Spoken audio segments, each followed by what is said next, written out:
সূত্রগুলো আরেকবার লিখি তোমাদের চোখের সামনে এখানে, যে একটু খেয়াল করতে হবে সবাই মনোযোগ দিয়ে, নাকি বা কোনো কথা হতো না। দেখো আমরা সরল সঞ্চিত স্পন্দনের সরণের সমীকরণ কি দেখছিলাম, যে x হচ্ছে a sin omega t plus হচ্ছে ডেল। ঠিক আছে, সঞ্চিত স্পন্দনের সরণের সমীকরণটা কি, x a sin omega t plus del. এবং ব্যাগের সমীকরণটা আমরা দেখছিলাম a omega cos omega t plus del. তারপরে ত্বরণের সূত্র আমরা দেখছিলাম যে minus a omega square sin omega t plus del. ঠিক আছে, এই তিনটা। এবার আমরা হচ্ছে এই সরণের সমীকরণটা লিখবো। দেখো x a sin omega t plus del, এইটাকে আমরা টাইমের রেসপেক্টে ডিফারেন্সিয়েট করব। এবং আমরা 9-এও পড়ছি, 9-এর কনসেপ্ট থেকে জানি যে সরণকে যদি সময়ের সাপেক্ষে ডিফারেন্সিয়েট করা হয় তাহলে কি পাওয়া যায়, ব্যাক পাওয়া যায়। কি পাওয়া যায়, ব্যাক পাওয়া যায়। তাহলে আমরা এই পাশে টাইমের সাপেক্ষে ডিফারেন্সিয়েট করব, এই পাশে টাইমের সাপেক্ষে কি করব, ডিফারেন্সিয়েট করব। রেজাল্ট আমরা পাবো হচ্ছে এইটা, এই ব্যাকের সূত্রটা আমরা রেজাল্ট হিসেবে পেয়ে যাব। ঠিক আছে, সো দেখো আমরা টাইমের রেসপেক্টে ডিফারেন্সিয়েট করতেছি, টাইমের রেসপেক্টে সরণকে ডিফারেন্সিয়েট করব, এই পাশেও আমরা টাইমের রেসপেক্টে সরণকে ডিফারেন্সিয়েট করব। ঠিক আছে, a sin omega t plus del. তো তোমরা মোটামুটি সবাই ডিফারেন্সিয়েটের ক্লাসটা পাইছো, শুধুমাত্র একজন ছাড়া, বাকি সবাই ডিফারেন্সিয়েশন ক্লাস পাইছো, বাকি সবাই বুঝবা। তো একটু মনোযোগ দিয়ে খেয়াল করো। ঠিক আছে, আচ্ছা সো দেখো তাহলে আমরা যেটা বলছি, সময়ের সাপেক্ষে যদি সরণকে ডিফারেন্সিয়েট করা হয় তাহলে কি পাওয়া যাবে, ব্যাক পাওয়া যাবে। সময়ের সাপেক্ষে যদি সরণকে ডিফারেন্সিয়েট করা হয় তাহলে কি পাওয়া যায়, ব্যাক পাওয়া যায়। তারপর এই পাশে ডিফারেন্সিয়েট করব। তো দেখো এটা কি, এটা হচ্ছে ধ্রুবক, অ্যামপ্লিটিউড বা বিস্তার। এটা কি ধ্রুবক, এটা ধ্রুবক সর্বোচ্চ মান, কিন্তু এটা কি ধ্রুবক। তাহলে ধ্রুবক যদি গুণাকারে থাকে তাহলে যেমন আছে তেমনি বসে যাবে। ঠিক আছে, তারপরে আমরা t এর সাপেক্ষে ডিফারেন্সিয়েট করতেছি, দ্যাটস ওয়াই এইটাকে আমরা মনে মনে কি চিন্তা করব, t চিন্তা করব। যেহেতু আমি t এর সাপেক্ষে ডিফারেন্সিয়েট করতেছি, এটাকে মনে মনে কি চিন্তা করব, t চিন্তা করব। তাহলে sin t এর ডিফারেন্সিয়েট হচ্ছে cos t, sin t এর ডিফারেন্সিয়েট কি আমরা জানি, cos t। তাহলে আমরা লিখব cos ওমেগা t প্লাস হচ্ছে কত, ডেল। কিন্তু এটা তো t না, যাকে t ধরে নিছি সে তো t না, তাহলে তাকে আবার ডিফারেন্সিয়েট করতে হবে। যাকে t ধরে নিছি সে যেহেতু t না, তাহলে শুধুমাত্র ওইটাকেই আরেকবার ডিফারেন্সিয়েট করতে হবে। তাহলে এই যে দেখো d বাই dt অফ কত লিখতেছি আমি, ওমেগা t প্লাস ডেল। ঠিক আছে, ফুল ফোকাস। তাহলে দেখো আমরা এই পরের লাইন লিখতেছি যে a cos ওমেগা t কত হবে, ওমেগা t প্লাস ডেল। আর এই যে এবার এটাকে ডিফারেন্সিয়েট করতেছি আমরা। দেখো ওমেগাটা কি ধ্রুবক, ওমেগাটা ধ্রুবক, t এর সাথে কি আকার আছে, গুণাকার আছে, যেমন আছে তেমনি বসে যাবে। আর t এর সাপেক্ষে t এর ডিফারেন্সিয়েট কত, 1। আর ডেলটা কি ধ্রুবক, 30 ডিগ্রি 40 ডিগ্রি একটা কোণকে বোঝাচ্ছে। এটা ধ্রুবকটা কি আকার আছে, যোগ আকারে বা বিয়োগ আকার আছে। এটা ডিফারেন্সিয়েট কত, 0। তো 0টা লিখতে হচ্ছে না, বুঝছি কিনা।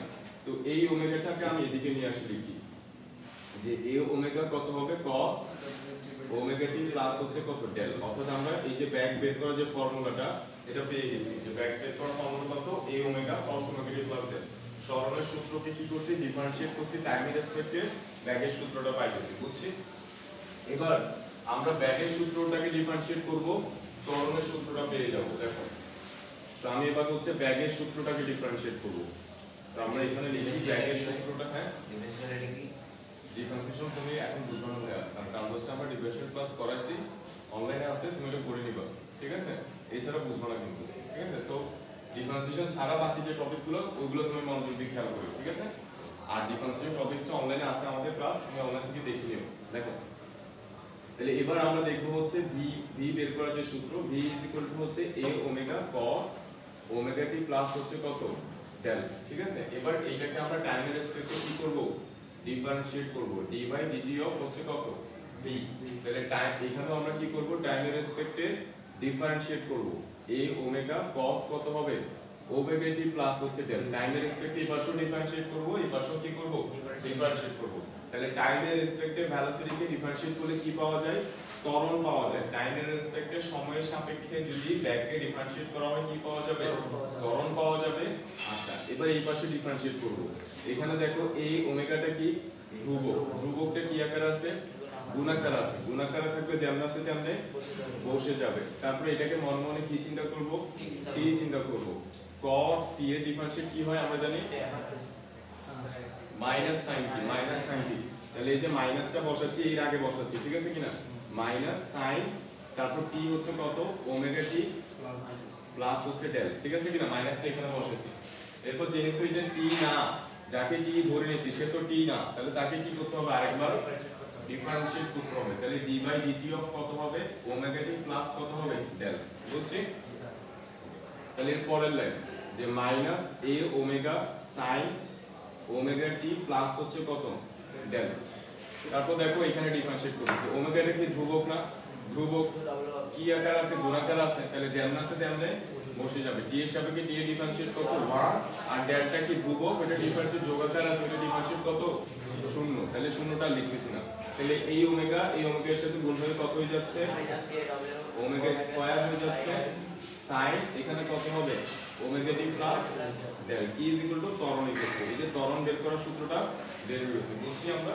তাহলে আমরা দেখলাম যে সরলশীল স্পন্দনের সরণকে সময়ের সাপেক্ষে ডিফারেন্সিয়েট করলে ব্যাগের সূত্রটা পাওয়া যায়, ব্যাগকে সরণের সাপেক্ষে ডিফারেন্সিয়েট করলে ত্বরণের সূত্রটা পাওয়া যায়, বুঝছি কিনা। এই কনসেপ্টটা এই ডিফারেন্সিয়েশনটা মাথায় রাখতে হবে, কারণ এই টাইপের অঙ্ক আসে।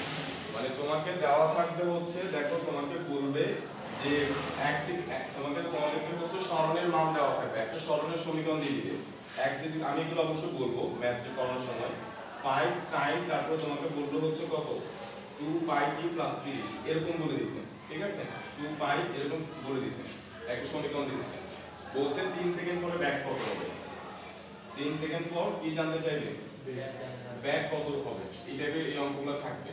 আমাকে দিয়ে দিয়েছে সরণের সমীকরণ, জানতে চাচ্ছে ব্যাক, ঠিক আছে কিনা। তাহলে আমরা আগে কি করব, আমরা এইটাকে আগে ডিফারেন্সিয়েট করে করব টাইম ইনস্ট্যান্টে, তারপর ব্যাগের সূত্রটা আসবে ওইখানে, ওই ব্যাগের সূত্রে d এর জায়গায় কত বসাবো 3 বসে ভেলোসিটিটা বের করব, বুঝছি।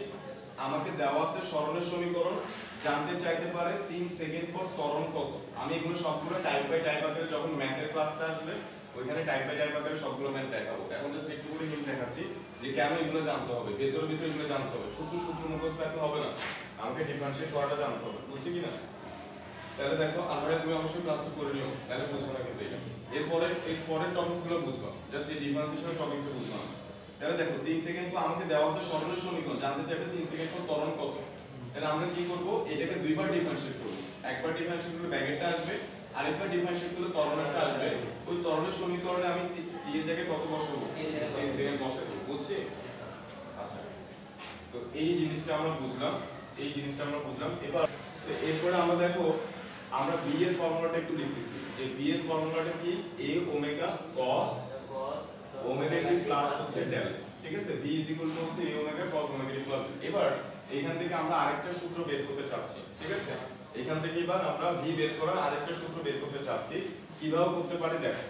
আমরা এটাকে লিখতে পারি a ওমেগা আর এটাকে লিখতে পারি cos square omega t plus হচ্ছে ডেল, পারি কিনা লিখতে। cos এর উপর রুট দিয়েছি, আবার স্কয়ারও দিয়েছি, রুট দিয়েছি, স্কয়ার রুট কাটা গেলে আবার এটা পারবো না লিখতে এরকম, নাহি পারবো না সানি। আচ্ছা দেখো তাহলে এরপরে আমরা লিখতে পারি হচ্ছে a ওমেগা, ভাই তুমি কি মাইন্ড করো, আমার মুখ থেকে চলে যাচ্ছে। দেখো cos স্কয়ার থিটা মানে আমরা কি লিখতে পারবো, cos square theta 1 minus sin square theta, তাহলে আমরা লিখতে পারবো 1 minus sin square omega t plus del, ঠিক আছে, এটা লিখতে পারবো। তারপর আমরা এখানে একটা সূত্র জানি যে x হচ্ছে কত a sin omega t plus হচ্ছে ডেল। তাহলে এখান থেকে আমরা sin omega t plus del এর ভ্যালুটা কত আসবে x বাই a, এটাকে নিচে বানিয়ে দিয়েছি, তাহলে এখানে আর কত থাকবে sin ওমেগা t প্লাস হচ্ছে কত ডেল, ঠিক আছে কিনা। এই যে sin omega t plus del equal to কত, তাহলে x বাই a, এটাকে x এর নিচে পাঠিয়ে দিয়েছি আর কি, ঠিক আছে কিনা। ওকে তাহলে এই sin omega t plus del এর ভ্যালু যে x বাই a, এটা এখানে বসাই দেব। তাহলে আমি এখানে পাচ্ছি a omega root over 1 minus sin square omega t plus del. তো sin omega t plus del মানে কত x বাই a, তাহলে এখানে আমরা কত লিখব x square by a square, ঠিক আছে কিনা। তাহলে এখান থেকে আমরা পাচ্ছি a ওমেগা রুট ওভার, এখানে আমি লসাগু করে ফেলি, a স্কয়ার লসাগু নিলে এখানে কত পাবো a square minus x square, ঠিক আছে। দেখো a স্কয়ার আর রুট কাটাকাটি দিলে পরে আমার পরের লাইনে কি থাকতেছে a এ ওমেগার নিচে শুধু কত থাকতেছে এ, এই যে স্কয়ার রুট কাটাকাটি গেছে তাহলে নিচে কত শুধু এ, আর উপরে কি থাকতেছে root over a square minus x square. এই এ কাটাকাটি যাচ্ছে তাহলে আর ফাইনালি কি থাকতেছে omega into root over a square minus x square. এইটাও ব্যাক বের করার সূত্র, ঠিক আছে লিখে রাখো, এটাও ব্যাক বের করার সূত্র। তাহলে ব্যাক বের করার সূত্র আমরা আরেকটা পাইছি, যে দেখো ব্যাক বের করার সূত্র আমরা কি পাইছি আরেকটা পাইছি, যে ব্যাক ইজ ইকুয়াল টু হচ্ছে কত omega root over a square minus x square. বুঝছি কিনা? ব্যাক বের করার সূত্র আমরা এটাও জানি, ব্যাক বের করার সূত্র আমরা আরেকটা পাইছি এটা। তো এটা কখন ইউজ করব, এটা কখন ইউজ করব, আমাদেরকে যখন টাইমের ভ্যালু দেওয়া থাকবে, আমাদেরকে যখন টাইমের ভ্যালু দেওয়া থাকবে তখন আমরা এটা ইউজ করব, ঠিক আছে। টাইমের ভ্যালু ড্যাল এবং অন্যান্য কিছু মানে মেইনলি টাইমের ভ্যালু যখন দেওয়া থাকবে তখন এই সমীকরণটা ইউজ করব। আর যখন x এর রেসপেক্টে ব্যাক জানতে চাইবে, x এর মান দেওয়া থাকবে, সরণ দেওয়া থাকবে, সরণ দেওয়া থাকবে, এই যে দেখো কোন একটা বস্তু এই যে একটা সরণ দিলো এইখান থেকে এখানে গেল, এখান থেকে এখানে গেল, এখান থেকে এখানে গেল, তার টোটাল একটা পূর্ণ দোলন দিতে কত সময় লাগছে আমি ধরে নিচ্ছি 2 সেকেন্ড সময় লাগছে। তা আমাকে জানতে যাচ্ছে t হচ্ছে যখন 1.2 সেকেন্ড তখন তার সরণ কত বা তখন তার ব্যাক কত, তখন আমি এই ফর্মুলা ইউজ করব। t এর জায়গায় কত বসাবো 1.2 বসাবো, এই ফর্মুলাটা ইউজ করব, বুঝছি। আর আমাকে যখন জানতে চাইবে ব্যাক কত কিন্তু দেওয়া আছে সরণ, টাইমের মান দেওয়া নাই, অর্থাৎ আমাকে বলছে সাম্য অবস্থান থেকে যখন এটা 3 মিটার দূরে সরেছিল এটা সর্বোচ্চ বিস্তার কত দেওয়া আছে a সাপোজ কত 12 মিটার, সাপোজ কত মিটার দেওয়া আছে 12 মিটার। আমাকে যখন জানতে চাইবে যে x এর মান যখন 3 মিটার মানে সাম্য অবস্থান থেকে যখন এটা 3 মিটার দূরে ওই জায়গায় তার ব্যাক কত, আমাকে কথাটা বুঝে গেছে। x এর মান যখন 3 মিটার সাম্য অবস্থা থেকে মানে সাম্য অবস্থা থেকে যখন এটা 3 মিটার দূরে আছে x এর মান দেওয়া আছে, জানতে চাচ্ছে কিসের মান ব্যাকের মান, তখন আমরা এই x এর মান 3 এখানে বসিয়ে দেব। মানে সরণ দেওয়া আছে ব্যাক জানতে চাইলে এই সূত্রটা ইউজ করব, বুঝছি। আর টাইম দেওয়া আছে ব্যাক জানতে চাইলে এই সূত্রটা ইউজ করব, ক্লিয়ার? আচ্ছা, তো এইখান থেকে এরপরে খেয়াল করো, এইখান থেকে এরপরে খেয়াল করো যে আমরা জানি হচ্ছে সর্বোচ্চ ব্যাকটা কোথায় থাকে, সর্বোচ্চ ব্যাকটা কোথায় থাকে সাম্য অবস্থায়। এই জায়গায় ভেলোসিটিটা কি থাকে ম্যাক্সিমাম থাকে, এই জায়গায় ভেলোসিটিটা কি থাকে ম্যাক্সিমাম থাকে, কারণ নিক্ষেপ করার ব্যাকটা সর্বোচ্চ। এই জায়গায় x এর মান কত, এই জায়গায় x এর মান কত 0, সাম্য অবস্থা থেকে কতটুকু সরে আছে এটা 0 মিটার সরে আছে, এই জায়গায় x এর মান কত 0। তাহলে আমি যদি এখানে x এর মান 0 বসাই তাহলে সর্বোচ্চ ব্যাকটা পাই যাব, সর্বোচ্চ ব্যাকের জন্য একটা সূত্র পাবো কিনা শর্টকাট সূত্র। তাহলে আমি এখানে x এর জায়গায় কত বসাচ্ছি 0 বসাচ্ছি, যে a স্কয়ার মাইনাস কত 0, তাহলে কত হবে ওমেগা a স্কয়ার রুট কাটাকাটি এখানে কত হবে শুধু ওমেগা। তাহলে দেখো v ওমেগা a, এটা হচ্ছে v ম্যাক্স বের করার শর্টকাট সূত্র। মানে তোমাকে যদি সর্বোচ্চ ব্যাক বের করতে বলে অবজেক্টিভ আসে কিন্তু কি বের করতে বলছে সর্বোচ্চ ব্যাক ইজ ইকুয়াল টু কত ওমেগা a, বিস্তার দেওয়া আছে আর ওমেগা দেওয়া না থেকে কি দেওয়া থাকতে পারে দেখো, ওমেগা বের করার সূত্র আমরা কি কি জানি, একটা হচ্ছে 2π/t যেখানে t হচ্ছে পর্যায়কাল বা দোলনকাল, এই যে এটা বুঝছি কিনা পর্যায়কাল বা দোলনকাল, এটা দেওয়া থাকলে আমি ওমেগা জানি, তাহলে আমাকে দোলনকাল দেওয়া থাকতে পারে আর বিস্তার দেওয়া থাকতে পারে, সর্বোচ্চ ব্যাক বের করতে বলতে পারে, তাহলে আমরা এভাবে বের করে ফেলবো। তারপরে ওমেগা বের করার সূত্র আমরা আবার এটাও জানি 2πf, 2π ইনটু কত f, যেখানে f হচ্ছে কি কম্পাঙ্ক বা ফ্রিকোয়েন্সি, ঠিক আছে। আবার ওমেগা বের করার সূত্র আমরা আরেকটা জানি, সেটা হচ্ছে কত ওমেগা ইকুয়াল হচ্ছে কত √k/m, ঠিক আছে, √k/m। তাহলে এইভাবে হচ্ছে আমরা ওমেগাটা বের করে এখানে বসাই দেব, ঠিক আছে। তাহলে আমরা সর্বোচ্চ ব্যাকটা পেয়ে যাব, বুঝছি কিনা। f এটা কি স্প্রিং এর জন্য, f হচ্ছে কম্পাঙ্ক ফ্রিকোয়েন্সি বা কম্পাঙ্ক, এটা শুধু স্প্রিং এর জন্য, শুধু স্প্রিং এর জন্য, এটা ওমেগার জন্য। আমাকে যখন ওমেগা বের করতে বলবে তখন আমরা এটাও ইউজ করতে পারি, এটাও ইউজ করতে পারি, এটাও ইউজ করতে পারি, যখন আমাকে যেটার মান দেওয়া থাকবে, ঠিক আছে। আমরা 9-10 থেকে জানি যে 1/t হচ্ছে কত f, ঠিক আছে কিনা 1/t 1/t দোলনকাল হচ্ছে কত কম্পাঙ্ক, ঠিক আছে। আচ্ছা, তো এই জিনিসগুলো আমরা বুঝছি, এটা বুঝছি কিনা।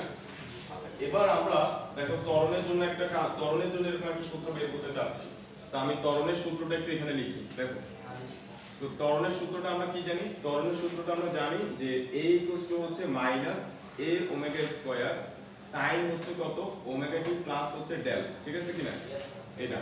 তো এবার দেখো আমরা এখান থেকে এই সূত্রটাকে এভাবে লিখতে পারি যে minus a omega square sin omega t plus del, এটার জায়গায় আমরা কত বসাতে পারি sin omega t plus del এর জায়গায়, দেখো তো এই যে x হচ্ছে কত a sin হচ্ছে কত ওমেগা t প্লাস ডেল, এটা হচ্ছে x বের করার সূত্র। তাহলে দেখো এখানে এই যে a আর এই যে sin omega t plus del, এই এতটুকু অংশের জায়গায় আমরা কত x বসাতে পারবো না? এই যে a sin omega t plus del মানে কত? a sin omega t plus del মানে x, ঠিক আছে কিনা? তাহলে আমরা a sin omega t plus del এর জায়গায় কত বসে দিব? x বসে দিব। তাহলে আর বাকি থাকে কি মাইনাস ওমেগা স্কয়ার। তো মাইনাস ওমেগা স্কয়ার কে লিখলাম আর বাকিটার জায়গায় কত বসে দিচ্ছি? x বসে দিচ্ছি। তাহলে ত্বরণ বের করার আরেকটা সূত্র আমরা পাই গেছি যে মাইনাস ওমেগা স্কয়ার x, বুঝছি? তাহলে এই সূত্রটা আমরা কখন ইউজ করব? যখন আমরা সরণের রেসপেক্টে ত্বরণ জানতে চাইবো। ওই যে সিমিলার কথা যে আমাকে বলছে বিস্তার হচ্ছে 12 মিটার, এই সাম্যাবস্থা থেকে যখন এটা 3 মিটার দূরে সরে ছিল ওই জায়গায় ত্বরণ কত, ওইটা যখন জানতে চাইবে তখন x এর জায়গায় কত বসে দিব?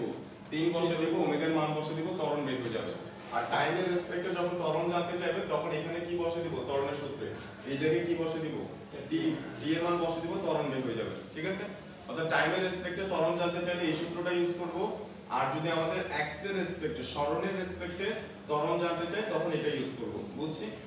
এই যে সাম্যাবস্থা থেকে বলছে 3 মিটার দূরে ত্বরণ কত জানতে চাচ্ছে, মানে x এর মান 3, তাহলে এখানে x এর জায়গায় 3 বসে দিব, ত্বরণ বের হয়ে যাবে, ক্লিয়ার? এবার আমরা সর্বোচ্চ ত্বরণ কোথায় হয় জানি? দেখো সর্বোচ্চ ত্বরণ কোথায় হয়? সর্বোচ্চ ত্বরণ কোথায় হয়? আমরা জানি সর্বোচ্চ ত্বরণ থাকে কোথায়? এইখানে। এইখানে ত্বরণটা কি হয়? সর্বোচ্চ। আর এই জায়গায় ত্বরণটা কত? শূন্য। এইখানে ত্বরণটা কি থাকে? ম্যাক্সিমাম, বুঝছি কি না? ফাইন। তাহলে এইখানে x এর মান কত? এই জায়গায় x এর মান কত? এই জায়গায় x এর মান হচ্ছে a। আমরা জানি x এর সর্বোচ্চ মানটাই হচ্ছে a। তাহলে সর্বোচ্চ উচ্চতায় x এর মান কত? a। সর্বোচ্চ উচ্চতায় x সমান কত? a না? x এর সর্বোচ্চ মানটাকেই তো a বলা হয়। তাহলে সর্বোচ্চ উচ্চতায় মানে এই জায়গায় এই যে সর্বোচ্চ যে x টা এটা তো তার বিস্তার, ঠিক আছে কি না? তাহলে আমরা এখানে x এর জায়গায় কত বসে দিব? আমাকে যদি সর্বোচ্চ ত্বরণ বের করতে বলে তাহলে আমি x এর জায়গায় এখানে কত বসাবো? Minus omega square a। তাহলে এটা হচ্ছে a ম্যাক্স বের করার শর্টকাট সূত্র। সর্বোচ্চ ত্বরণ বের করার শর্টকাট সূত্র হচ্ছে এটা, minus omega square into a, বুঝছি কি না? কারণ ত্বরণটা সর্বোচ্চ কোথায়? এই যে এইখানে সর্বোচ্চ উচ্চতায় ত্বরণটা কি থাকে? সর্বোচ্চ থাকে। আর ওই জায়গায় x এর মান কত? ওই জায়গায় x এর মান হচ্ছে সর্বোচ্চ, এবং x এর সর্বোচ্চ মানটা কত? x এর সর্বোচ্চ মানটা হচ্ছে a। ওইজন্য আমরা এখানে x এর জায়গায় কত বসাইছি? a বসাইছি, যখন আমাকে সর্বোচ্চ ত্বরণ বের করতে বলবে, বুঝছি? আচ্ছা, এতটুকু ক্লিয়ার না? এরপর তোমরা একটু খেয়াল করো, এই সূত্রটা স্যার সৃজনশীলের ক্ষেত্রে ইউজ করতে পারবো না? কোথায় সৃজনশীলের ক্ষেত্রে পারবো? অবশ্যই পারবো। তোমাকে যদি সরণ বের করতে বলো, সরণের রেসপেক্টে ত্বরণ জানতে চাই, তখন তো অবশ্যই ইউজ করবে। কোনটা এটা ইউজ করবে না তো কোনটা ইউজ করবে? যত ছোট করে ইউজ করবো। মানে সৃজনশীলে তত ছোট করা যায়, তাই না, ছোট করা যায় না, এটাই এইভাবেই তো করতে হবে। নিচে বড় সূত্র কই আছে? মানে আমি বলতেছি যে ডাইরেক্ট এটা করবো নাকি একবার ওটা থেকে ডিফারেন্সিয়েট করি এটা বাইর করব? ডিফারেন্সিয়েট করে ডিফারেন্সিয়েট করে যেমন আপনি ওটা থেকে এটা বাইর করলেন না, আমরা কি পরীক্ষার খাতা ওটা থেকে আমি যেটা ডিফারেন্সিয়েট করে বের করে নিই, এটা তো জাস্ট আমি x এর জায়গায় ভ্যালু বসাই। মান বসাইছেন না, মানে আমরা যখন মান বসাই দেখাই দিব নাকি শুধু ডাইরেক্ট এরকম সূত্র বসাই দিতে হবে? এভাবে করলে ভালো আর কি। দুই লাইন করলে বেশি ছোট হয়ে যাচ্ছে না 4 নম্বরের জন্য? 4 নম্বরটা বেশি ছোট হয়ে যাচ্ছে না? একটু মানসম্মত করে লিখো। একদম বেশি ছোট গেলে টিচারও দেখবে যে এই একটা প্রশ্ন 2 নম্বরের প্রশ্ন আমি 4 নম্বর দিয়ে দিব, টিচার কি করে করতে পারে কম সময়ে? বোর্ড পরীক্ষায় করবে না, বোর্ড পরীক্ষায় জীবনও করবে না। বোর্ড পরীক্ষায় তুমি একটা লেখা লিখছো, নাম্বার দিয়ে দিবে, ঠিক আছে? আচ্ছা দেখো, এরপর একটু খেয়াল করো, এরপর আরেকটু খেয়াল করো। এই জায়গায় ত্বরণটা কত? শূন্য। এই জায়গায় x এর মান কত? x এর মান 0। তাহলে আমরা দেখি x এর মান এখানে 0 বসে দেখি ত্বরণ শূন্য আসে কিনা। এই যে দেখো এখানে x এর জায়গায় 0 বসাও, তাহলে মাইনাস ওমেগা স্কয়ার ইনটু 0, তাহলে কত আসবে? ত্বরণ এই জায়গায় কত আছে? 0 আছে, বুঝছি কিনা? আচ্ছা, এরপরে খেয়াল করো, আমরা সরল সন্ধি স্পন্দনে শুরুতে একটা সূত্র শিখছিলাম যে এটা কি হবে, তার ত্বরণটা কি হবে, সরণের সমানুপাতিক হবে। সরল সন্ধি স্পন্দনের বৈশিষ্ট্য এটা যে ত্বরণটা সরণের কি হবে? সমানুপাতিক হবে এবং কি হবে? বিপরীত হবে। দেখো এই সূত্র থেকে আমরা সেটাই দেখতেছি। এই যে দেখো ওমেগা স্কয়ারটা তো ধ্রুবক, ধ্রুবকটা তুলে ফেললে সমানুপাতিক সমান চিহ্নটা তুলে ফেললে আমরা যদি এখানে একটা ধ্রুবক আমরা যদি সমানুপাতিক চিহ্নটা বসাতে চাই তাহলে আমরা লিখতে পারি না a is proportional to -x, যে ওমেগা স্কয়ারটা তো ধ্রুবক। তাহলে আমি ধ্রুবকটাকে যদি তুলে ফেলি, সমান চিহ্ন যদি তুলে ফেলি, তাহলে আমি এখানে একটা সমানুপাতিক চিহ্ন দিয়ে লিখতে পারি না -x, যে a is proportional to হচ্ছে কত? -x, যেটা আমরা শুরুতে শিখে আসছি একদম চ্যাপ্টারের শুরুতে, যে সরল সন্ধি স্পন্দনে ত্বরণটা সরণের কি হবে? সমানুপাতিক হবে, বুঝছি কিনা? এখানে আমরা সেটা আরেকবার দেখতে পাইছি এখানে, বুঝছি? আচ্ছা, এরপর একটু খেয়াল করো যে আমি ব্যাগের সূত্রটা আরেকবার লিখি যে ব্যাগ ভি বের করার সূত্র আমরা কি দেখছি যে a into root over omega square minus x square এটা না v is equal to omega into root over square minus x square ছিল নাকি ওমেগা ওমেগা ইনটু কি ছিল root over a square minus x square omega into root over কত a square minus x square v is equal to omega into root over a square minus x square ঠিক আছে এটা হচ্ছে আমাদের একটু আগে দেখলাম আমরা যে ব্যাগ বের করার সূত্র হচ্ছে এটা আচ্ছা ঠিক আছে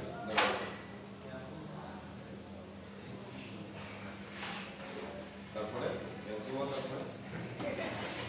দেখো দেখো দেখো দেখো এরপরে এই জায়গায় যে ভ্যালোসিটি শূন্য কোথায় ভ্যালোসিটি শূন্য এই জায়গায় যে ভ্যালোসিটি শূন্য সেটাও আমরা একটু চেক করে দেখি যে এই জায়গায় যে ভ্যালোসিটি শূন্য কিভাবে শূন্য হয় এখানে x এর মান কত সর্বোচ্চ মানে কত সেটা a তাহলে আমি এখানে x এর জায়গায় কত বসাবো a বসাবো তাহলে a স্কয়ার মাইনাস কত হবে a স্কয়ার কত হবে 0 তাহলে ওমেগা ইনটু 0 কত হবে 0 ওমেগা ইনটু 0 মানে 0 তার মানে এই জায়গায় ভ্যালোসিটি কত যে 0 সেটা বুঝছি কি না সর্বোচ্চ চলে ভ্যালোসিটি কত থাকতেছে 0 থাকতেছে তাহলে আমাদের এই সূত্রের পার্টটা কমপ্লিট হলো এই সূত্রের পার্টটা কমপ্লিট হওয়ার পরে এরপর আমরা আরেকটা টপিকসে চলে যাচ্ছি দেখো এই সূত্রের পার্টটা কমপ্লিট হওয়ার পরে এবার আমরা হচ্ছে আরেকটা টপিকসে চলে যাব এবং সেই টপিকটা আমি একটা প্রশ্ন দিয়ে শুরু করব তো দেখো আমরা সরলসন্ধি স্পন্দনের সরল সমীকরণটা কি লিখি যে x হচ্ছে কত a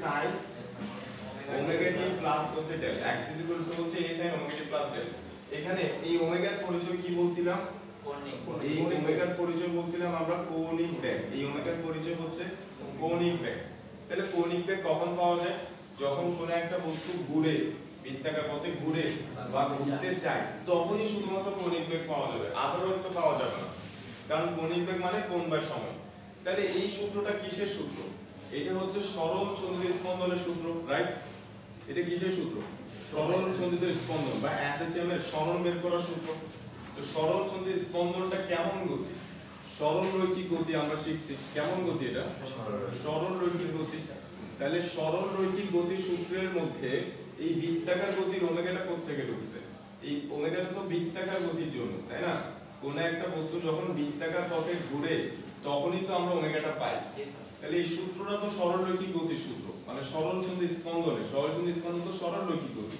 তাহলে সরল রৈখিক গতির সূত্রের মধ্যে বৃত্তাকার গতির ওমেগাটা কোথা থেকে ঢুকে গেছে আমরা তো প্রশ্নটা বুঝছি কিনা আমরা প্রশ্নটা বুঝছি কিনা তো এবার হচ্ছে আমরা এই প্রশ্নটা আনসার দিব এবার হচ্ছে আমরা এই প্রশ্নটা আনসার দিব এবং এর সাথে সাথে আমরা 10 টপিকসে ঢুকে যাব অর্থাৎ এই প্রশ্নের আনসার দিয়ে আমরা কোথায় ঢুকবো 10 টপিকসে ঢুকবো ঠিক আছে ওকে সো দেখো এই সরল সন্ধি স্পন্দন সরল রৈখিক গতির সূত্রের মধ্যে বৃত্তাকার গতির ওমেগাটা কিভাবে আসলো বা কোথা থেকে আসলো তো দেখো আমি এবার কয়েকটা চিত্র আঁকবো তোমরা একটু মনোযোগ দিয়ে খেয়াল করবা এবং এই চিত্রে আমরা বুঝবো হচ্ছে বৃত্তাকার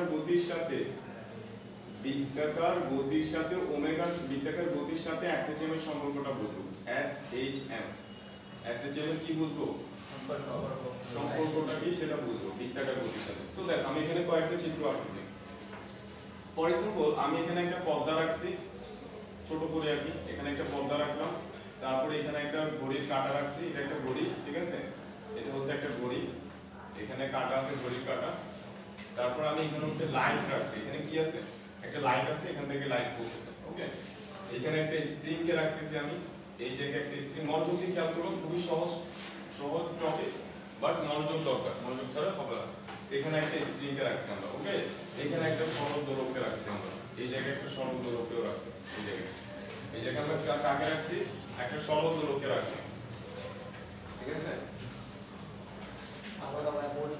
দেখো এরপরে খেয়াল করো তাহলে এই যে চিত্র আছে একটা পর্দা আছে একটা ঘড়ি আছে একটা লাইট আছে এখানে একটা স্প্রিং আছে এখানে একটা সরল দোলক আছে এখানে ঘটনাগুলো খেয়াল করিও এখানে এই স্প্রিংটা এই ববটা সরলদোলকের ববটা এখান থেকে কোথায় যাবে এই জায়গায় যাবে স্প্রিংটা এখান থেকে এখানে উঠবে আর এখানে ঘড়ির কাঁটাটা এখান থেকে কোথায় চলে আসবে উঠে এইখানে চলে আসবে ঠিক আছে তো এবার একটু খেয়াল করো এখানে লাইট আছে ঘড়ির কাঁটাটা যখন উপরে উঠবে ঘড়ির কাঁটাটা যখন এরকম আস্তে আস্তে করে উপরে উঠবে তখন এই যে পর্দা রাখছি এই পর্দার উপরে একটা ছায়া পড়বে না পর্দার উপরে এই ঘড়ির কাঁটাটার একটা ছায়া পড়বে ঘড়ির কাঁটাটা যখন এইভাবে উঠবে তো ঘড়ির কাঁটার একটা ছায়া এখানে পড়তে থাকবে না বলতে থাকবে কিনা?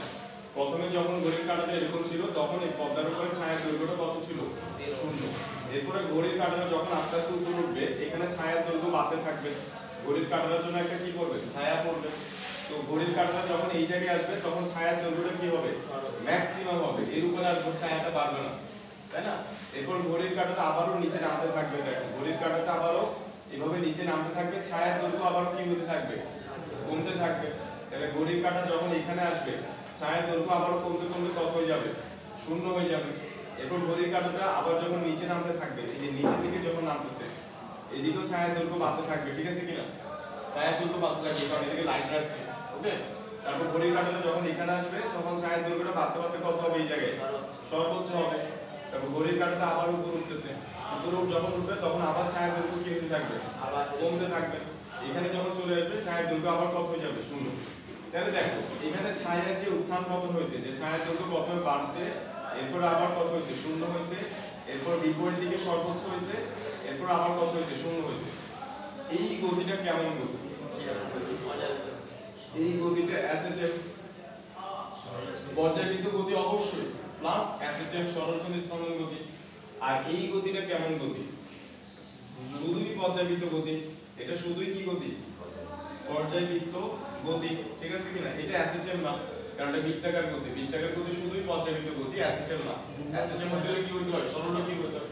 তাহলে এই গতিটা ছায়ার দৈর্ঘ্য যে বাড়লো আবার 0 হলো, বিপরীত দিকে সর্বোচ্চ হলো আবার 0 হলো, তাহলে ছায়ার দৈর্ঘ্যের যে উত্থান পতন এইটা কেমন? এটা পর্যায়বৃত্ত গতি প্লাস SHM বা সরলচন্দ্র স্পন্দন, বুঝছি কিনা? তখন বলে এই যে স্প্রিংটা এখান থেকে এখানে হচ্ছে, তারপর এখানে আসছে, তারপর আবার নিচের দিকে সর্বোচ্চ হয়েছে, তারপর কত হয়েছে? 0 হয়েছে। এটাও কেমন গতি? SHM। এখানেও যখন থিটার ভ্যালুটা কত? 4 ডিগ্রির চেয়ে ছোট থাকবে তখন এই গতিটাও কেমন গতি? SHM, বুঝছি কিনা? তাহলে এখানে একটা জিনিস খেয়াল করো, এখানে একটা জিনিস খেয়াল করো, এই বৃত্তাকার গতিটা যত স্পিডে ঘুরবে, এই যে কাঁটাটা ঘড়ির কাঁটাটা যত স্পিডে ঘুরবে আমার এখানে ছায়ার দৈর্ঘ্যের উত্থান পতন তত স্পিডে হবে না?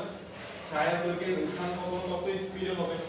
তাহলে দেখো বৃত্তাকার গতির ওমেগাটা, বৃত্তাকার গতির ওমেগা বা কৌণিক বেগ ওমেগার মান যত বেশি হবে, মানে এটা যত স্পিডে ঘুরবে, রোটেশনটা যত স্পিডে হবে, এখানে ছায়ার দৈর্ঘ্যের উত্থান পতন তত স্পিডে হবে। আরেকটা উদাহরণ দিয়ে বলি, আমরা ওই যে সেলাই মেশিন আছে না, সেলাই মেশিনের হুইলগুলোকে, হুইল থাকে না, হুইল যেটা হচ্ছে আমরা হাত দিয়ে ঘুরাই, একটা কি থাকে? সুই থাকে, এখানে সুই। তাহলে এই যে আমরা এটাকে হুইলটাকে আমরা ঘোরাবো আর এই সুইটাও কি করবে? আপ ডাউন করবে, উপর নিচে এরকম আপ ডাউন করতে পারবে। এটাকে যত স্পিডে ঘোরাবো সুইটা তত স্পিডে আপ ডাউন করবে, তাই না? তাহলে সুইয়ের যে এই আপ ডাউন এটা কেমন গতি?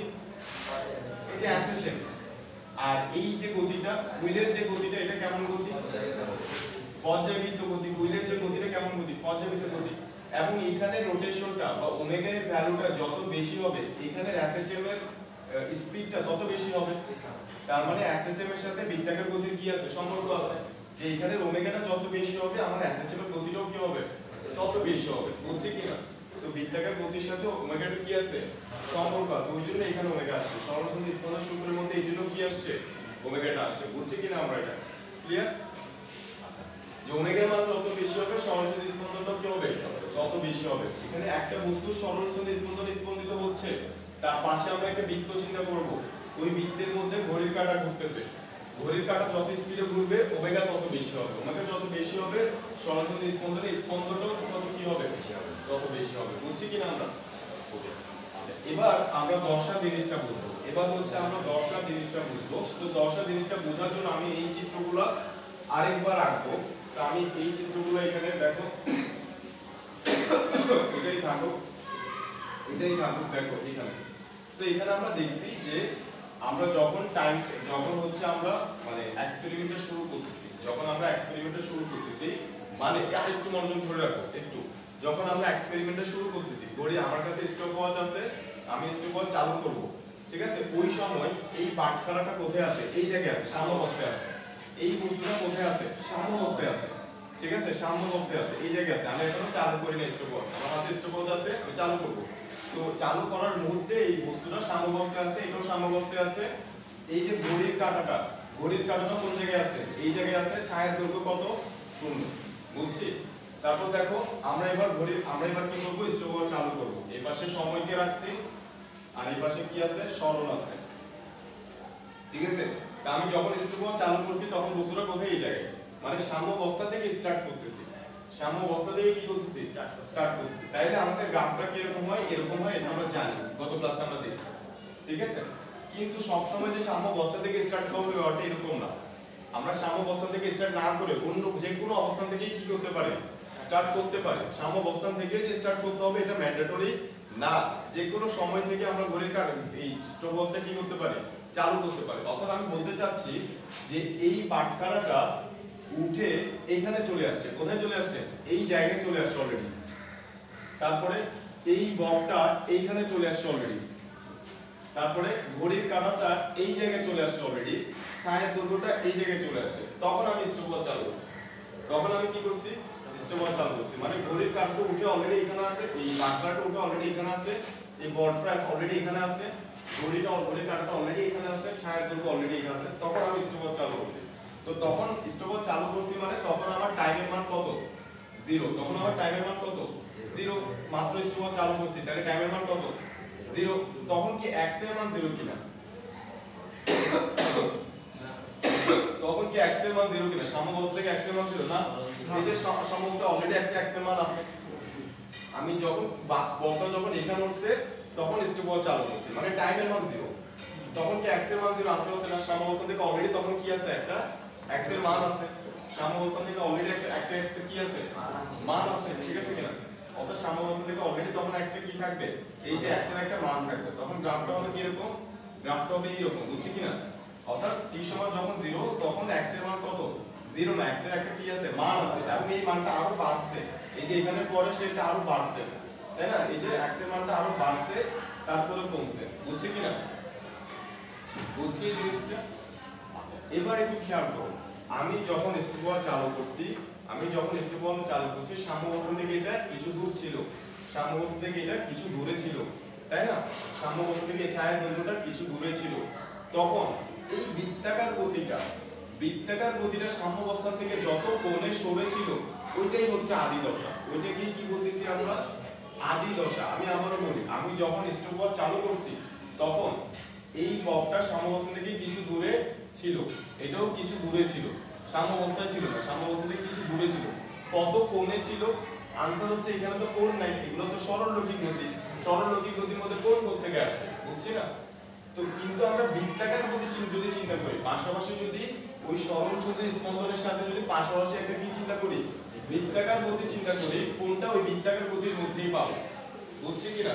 সরলচ্যুত স্পন্দনের মধ্যে কোণ নাই, এটা আমি যদি তোমাকে জিজ্ঞেস করি যে আমি টাইমের মান যখন 0, স্টপওয়াচ যখন চালু করছি, স্টপওয়াচ যখন আমরা কি করছি, চালু করছি, তখন এই বকটা সাম্যাবস্থা থেকে এখানে ছিল, এত দূরে ছিল, ঠিক আছে, 2 মিটার 3 মিটার দূরে ছিল। আমি যদি জিজ্ঞেস করি সাম্যাবস্থা থেকে কত ডিগ্রি কোণ সরেছিল, তাহলে আনসার হচ্ছে এটা তো সরলরৈখিক গতি, এখানে এখানে কোণ থেকে আসবে, তাই না। তো আমরা যদি পাশে একটা বৃত্ত কল্পনা করি, এই সরলচ্যুত স্পন্দন গতির সাথে পাশে যদি একটা বৃত্ত কল্পনা করি, এই বৃত্তটা সাম্যাবস্থা থেকে তখন যত ডিগ্রি কোণে সরেছিল, দেখো এই বৃত্তটার সাম্যাবস্থা হচ্ছে এটা, t সমান যখন 0, বস্তুটা যখন এখানে, তখন সাম্যাবস্থান থেকে এই ঘড়ির কাঁটা কত ডিগ্রি কোণে সরেছিল, এই যে এই যত ডিগ্রি কোণে সরেছিল এই কোণটাই হচ্ছে তার আদি দশা। মানে টাইমের মান যখন 0 তখন বস্তুটা সাম্যাবস্থান থেকে যত ডিগ্রি কোণে সরেছিল ওই কোণটাই হচ্ছে তার আদি দশা। যদি সাম্যাবস্থান থেকে স্টার্ট করা হয় তাহলে আমরা ডেলের মান কত বলবো, যদি বলা হয় সাম্যাবস্থা থেকে এক্সপেরিমেন্টটা স্টার্ট করা হয়েছে, এইখান থেকে স্টার্ট করা হয়েছে, তাহলে ডেলের মান কত, 0 ডিগ্রি, ডেলের মান 0 ডিগ্রি। আর সাম্যাবস্থা থেকে যদি স্টার্ট করা না হয় তাহলে ডেলের একটা মান থাকবে, 20 ডিগ্রি 30 ডিগ্রি কোন একটা কি থাকবে, মান থাকবে, বুঝছি। তাহলে এই জিনিসটা আমরা বুঝছি যে আদি দশা জিনিসটা আমরা বুঝছি। এরপর খেয়াল করো, আমাদেরকে যদি বের করতে বলে এরকম দিয়ে দেয় যে x হচ্ছে a sin omega t plus হচ্ছে কত, ডেল। আমাকে বললো দশা বের করতে, কি বের করতে বলছে, দশা। তখন আমরা বের করব হচ্ছে এই জিনিসটা বের করব, এটা হচ্ছে দশা। কিভাবে বের করব, এটা a কে প্রথমে নিচে পাঠিয়ে দিব, তাহলে কত হবে, x by a is equal to কত, sin omega t plus del. তারপরে সাইনটাকে ওইদিকে পাঠিয়ে দিব, তাহলে কত হয়ে যাবে, sin inverse x by a sin inverse x by a কত ওমেগা t প্লাস ডেল বুঝছি কিনা আমাকে যদি দশা বের করতে বলে তাহলে এটা হচ্ছে আমার দশা এটা বের করব কিভাবে sin inverse x by a সাইনটাকে এরপর এদিকে পাঠাইছি বুঝছি আর আমাকে যদি বের করতে বলে আদি দশা তাহলে আমরা এরপরে কি করব ওমেগা t টাকে ওইদিকে পাঠিয়ে দেব মানে শুধু ডেলটা বের করব sin inverse x by a minus কত লিখব ওমেগা t তাহলে ডেলটা বের করব বুঝছি তাহলে আমরা এই জিনিসগুলো বুঝি এবার এই জিনিসগুলো বোঝার পরে দেখো এই জিনিসগুলো বোঝার পরে আমরা হচ্ছে একটা ইম্পর্টেন্ট টপিকসে চলে যাব সেটা হচ্ছে মানে আরেকটা ইম্পর্টেন্ট টপিক সেটা হচ্ছে শক্তি সংরক্ষণশীলতার নীতি শক্তি সংরক্ষণশীলতার নীতি এনার্জি কনজারভেশন ল এই টপিকটাতে আমরা চলে যাব এই টপিকটা ফিজিক্সের জন্য ফিজিক্স ফার্স্ট পেপারের জন্য খুবই ইম্পর্টেন্ট কারণ এই একটা টপিক তিনটা চ্যাপ্টারে আছে কাজ কমানো শক্তিতে আছে তারপরে পর্যাবৃত্ত গতিতে আছে তারপরে আরো একটা চ্যাপ্টার আছে ঠিক আছে আরো একটা চ্যাপ্টার আছে পর্যাবৃত্ত গতি কাজ কমানো শক্তি তারপরে হচ্ছে কত আরেকটা চ্যাপ্টার আছে হচ্ছে নিউটনের বলবিদ্যাতে খুব সম্ভবত তিনটা চ্যাপ্টার আছে কি বুঝতে বলছো তো যে কোনো একটা চ্যাপ্টার থেকে পরীক্ষাতে চলে আসতে পারে কোশ্চেন মানে এই একটা টপিক তিনটা চ্যাপ্টার আছে ওই জন্য খুবই ইম্পর্টেন্ট ঠিক আছে ওই জন্য খুবই ইম্পর্টেন্ট তো একটু তোমরা মনোযোগ দিয়ে খেয়াল করো তো টপিকটার নাম হচ্ছে এনার্জি কনজারভেশন ল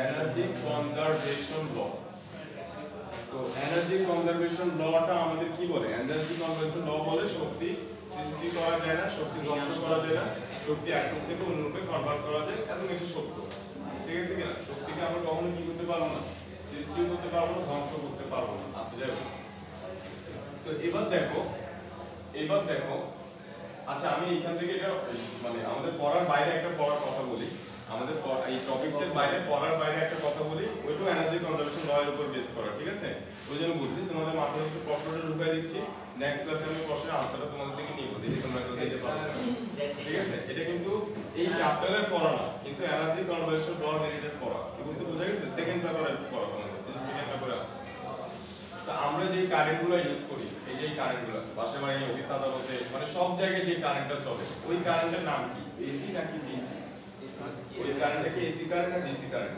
কে বলতে পারবো ডিসি না এসি না ডিসি এসি উত্তর না এসি উত্তর না ফ্যাক্টরি কাজ এসি ট্রান্সফরমার থেকে এসি আসে এসি কি বলছো নাকি মানে এসি উত্তর না শুধুমাত্র ফ্যাক্টরিতে শাবাশ তারপরে ডিসিটা ট্রান্সফরমার থেকে আসে পারফেক্ট যে এসিটা কি হয় ফ্যাক্টরিতে উৎপন্ন হয় ফ্যাক্টরিতে কোনটা উৎপন্ন হয় এসিটা উৎপন্ন হয় দেন ট্রান্সফরমারের মাধ্যমে সেটাকে আমরা কি করি ডিসিতে কনভার্ট করে তারপর বাসাবাড়িতে ইউজ করি তার কারণ হচ্ছে ডিসি ব্যবহার করি কিন্তু এটাকে উৎপন্ন হচ্ছে এসি উৎপন্ন হচ্ছে এসি দেন ডিসিতে কনভার্ট করে বাসাবাড়িতে সাপ্লাই দেওয়া হচ্ছে ওকে সাধারণত বাসাতে ছিল একান্ত বাড়িতে হ্যাঁ এসিতে ছিল মনে হয় ছিল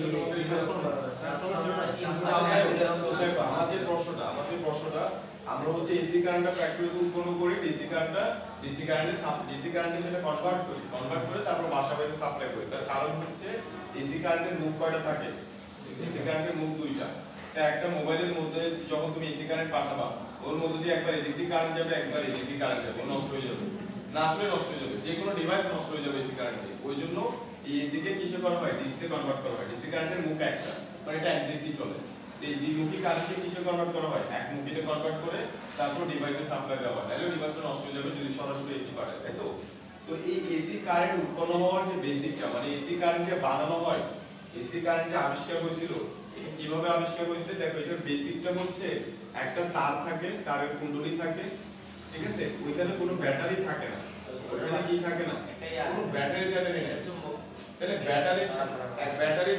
ব্যাটারি ছাড়া কি পাওয়া যাচ্ছে কারেন্ট পাবো ব্যাটারি ছাড়া আমরা বলতেছি এখানে কি পাবো কারেন্ট পাবো আমরা জানি যে ব্যাটারি দিলে তো এখানে কারেন্ট পাবো তাই না তো এখানে দেখো কোনো ব্যাটারি থাকে না একটা কি থাকে গ্যালভানোমিটার থাকে বা একটা বড় কাঁটা আছে ঠিক আছে এটা কোনো ব্যাটারি না কিন্তু ব্যাটারি ছাড়া এখানে কি পাওয়া যায় কারেন্ট পাওয়া যায় জাস্ট একটা চুম্বককে কি করি আমরা চুম্বককে একবার সামনে নিব একবার পেছনে নিব এখানে যদি লাইট থাকে ওই লাইটগুলো দেখবা যে জ্বলবে কোনো ব্যাটারি নেই কোনো ব্যাটারি ছাড়াই লাইট জ্বলতেছে তারের মধ্যে জাস্ট চুম্বকটাকে একটা চুম্বককে আপ ডাউন করতেছে আর কিছু করতেছি না লাইট জ্বলতেছে কি বুঝতে বোঝা গেছে তাহলে এখানে যে বিদ্যুৎ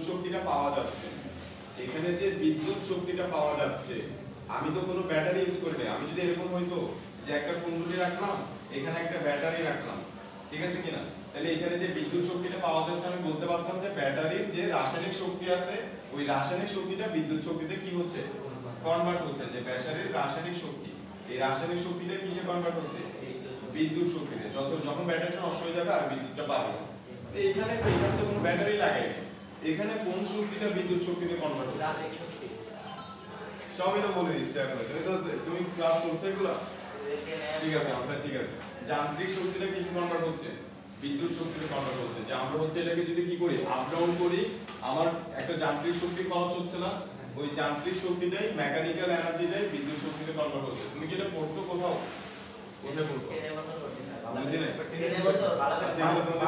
ছিল তাহলে এখানেও দেখো শক্তির সংরক্ষণশীলতার নীতিটা কিন্তু মেনে চলছে এখানেও বিদ্যুৎ শক্তিটা কোথেকে পাইছি আমরা যান্ত্রিক শক্তি থেকে পাইছি এই শক্তিরও কিন্তু বানানো হয় নাই এটাও যান্ত্রিক শক্তি থেকেই পাচ্ছি ওই যান্ত্রিক শক্তিটা কিসে কনভার্ট হচ্ছে বিদ্যুৎ শক্তি কনভার্ট হচ্ছে সবার মানে তোমরা পড়ালেখা করতেছো বড় ভাষায় এটা হচ্ছে বুঝলে ভালো স্টুডেন্ট ছিল আজকে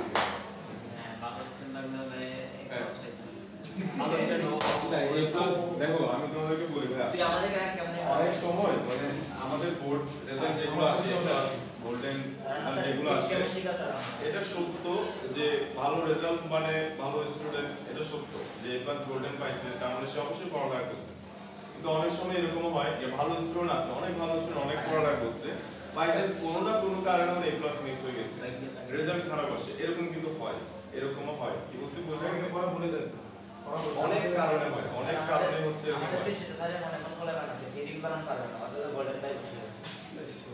আচ্ছা যাই হোক এখানে দেখো তাহলে আমরা এবার জেনে দেখবো শক্তি সংরক্ষণশীলতা নীতি এনার্জি কনজারভেশন ল বা হচ্ছে শক্তি সংরক্ষণশীলতা নীতি রাজু কয়টা মাস আছে 11টা শক্তি সংরক্ষণশীলতা নীতি দেখো 11টা 15 না ওকে দেখো আরো টাইম আছে একটু শক্ত করে থাকো না মাথা ব্যথা করলে হবে না শক্ত থাকতে হবে স্ট্রং থাকতে হবে দেখো শক্তি সংরক্ষণশীলতা নীতি আমরা শুরু করি তা আমরা এটা শুরু করব 9 10 এর টপিক থেকে মানে 9 10 এর শক্তি সংরক্ষণশীলতা নীতি বেসিক তোমরা যেটা ছিল মাথায় ওইটা একটু মাথায় ঢুকাই তারপর হচ্ছে আমাদের এইচএসসি এর জন্য ওগুলো দেখি তো দেখো আমাদের একটা বস্তুকে আমরা কি করলাম একটা বস্তুকে হচ্ছে উপর থেকে ছেড়ে দিলাম এই বস্তুটা এখানে নিচে গিয়ে পড়ছে এই জায়গায় পড়ছে ঠিক আছে তাহলে এই জায়গায় তার সমস্ত যে গতিশক্তি ছিল অথবা আমরা এই জায়গায় সমস্ত তার ইয়ে কত অথবা আমরা এইভাবে চিন্তা করি উপর থেকে নিচে না দেখো আমরা চিন্তা করি হচ্ছে এইভাবে একটা বস্তুকে আমরা উপরের দিকে নিক্ষেপ করছি ঠিক আছে একটা বস্তুকে কোথায় নিক্ষেপ করছি উপরের দিকে নিক্ষেপ করছি ঠিক আছে তো কত ব্যাগে নিক্ষেপ করছি আমি ফর एग्जांपल ইউ ব্যাগে নিক্ষেপ করছি ঠিক আছে তাহলে এই জায়গায় তার সমস্ত শক্তিটা কি শক্তি থাকবে এই জায়গায় সমস্ত আমরা জানি যে মোট শক্তি ইকুয়াল টু হচ্ছে কি তার গতি শক্তি যোগ হচ্ছে বিভব শক্তি ঠিক আছে তো এই জায়গায় তার সমস্ত শক্তির কি আকার আছে গতি শক্তি আকার আছে ঠিক আছে কিনা কারণ গতি শক্তির বেসিক আমরা কি জানি গতি শক্তি সমান আমরা কি জানি দেখো মোট শক্তি সমান কি মোট শক্তি মানে হচ্ছে গতি শক্তি যোগ স্থিতি শক্তি ঠিক আছে আর গতি শক্তি মানে হচ্ছে হাফ mv স্কয়ার ঠিক আছে হাফ mv স্কয়ার দেখো ফোকাস দিন না দেখলে বুঝবা না ফোকাস করে রাখো হাফ mv স্কয়ার তার মানে গতি শক্তিটা ডিপেন্ড করতেছে কিসের উপরে ব্যাগের উপরে তার কারণ হচ্ছে হাফ m ধ্রুবক m কি ধ্রুবক বস্তুর ভর একটা ধ্রুবক তাহলে আমরা লিখতে পারি যে গতি শক্তি ইজ প্রপোর্শনাল টু হচ্ছে কত v স্কয়ার অর্থাৎ ব্যাগ যত বাড়বে গতি শক্তি তত বাড়বে তারপরে বিভব শক্তি সম্পর্কে আমরা কি জানি বিভব শক্তি EP হচ্ছে কত mgh তাহলে mg টা কি ধ্রুবক বস্তুর ভর m ধ্রুবক g ধ্রুবক তাহলে আমরা লিখতে পারি যে EP ইজ প্রপোর্শনাল টু কত h এর পরিচয় হচ্ছে ভূমি থেকে উচ্চতা h এর পরিচয় কি h এর পরিচয় হচ্ছে ভূমি থেকে উচ্চতা তাহলে দেখো ভূমি থেকে কোন একটা বস্তুর উচ্চতা যত বাড়বে ওইটা বিভব শক্তি তত বাড়বে কোন একটা বস্তুর ব্যাগ যত বাড়বে ওইটা গতি শক্তি তত বাড়বে ভূমি থেকে উচ্চতা যত বাড়বে ওইটার বিভব শক্তি তত বাড়বে বুঝছি কি না তাহলে একটু খেয়াল করো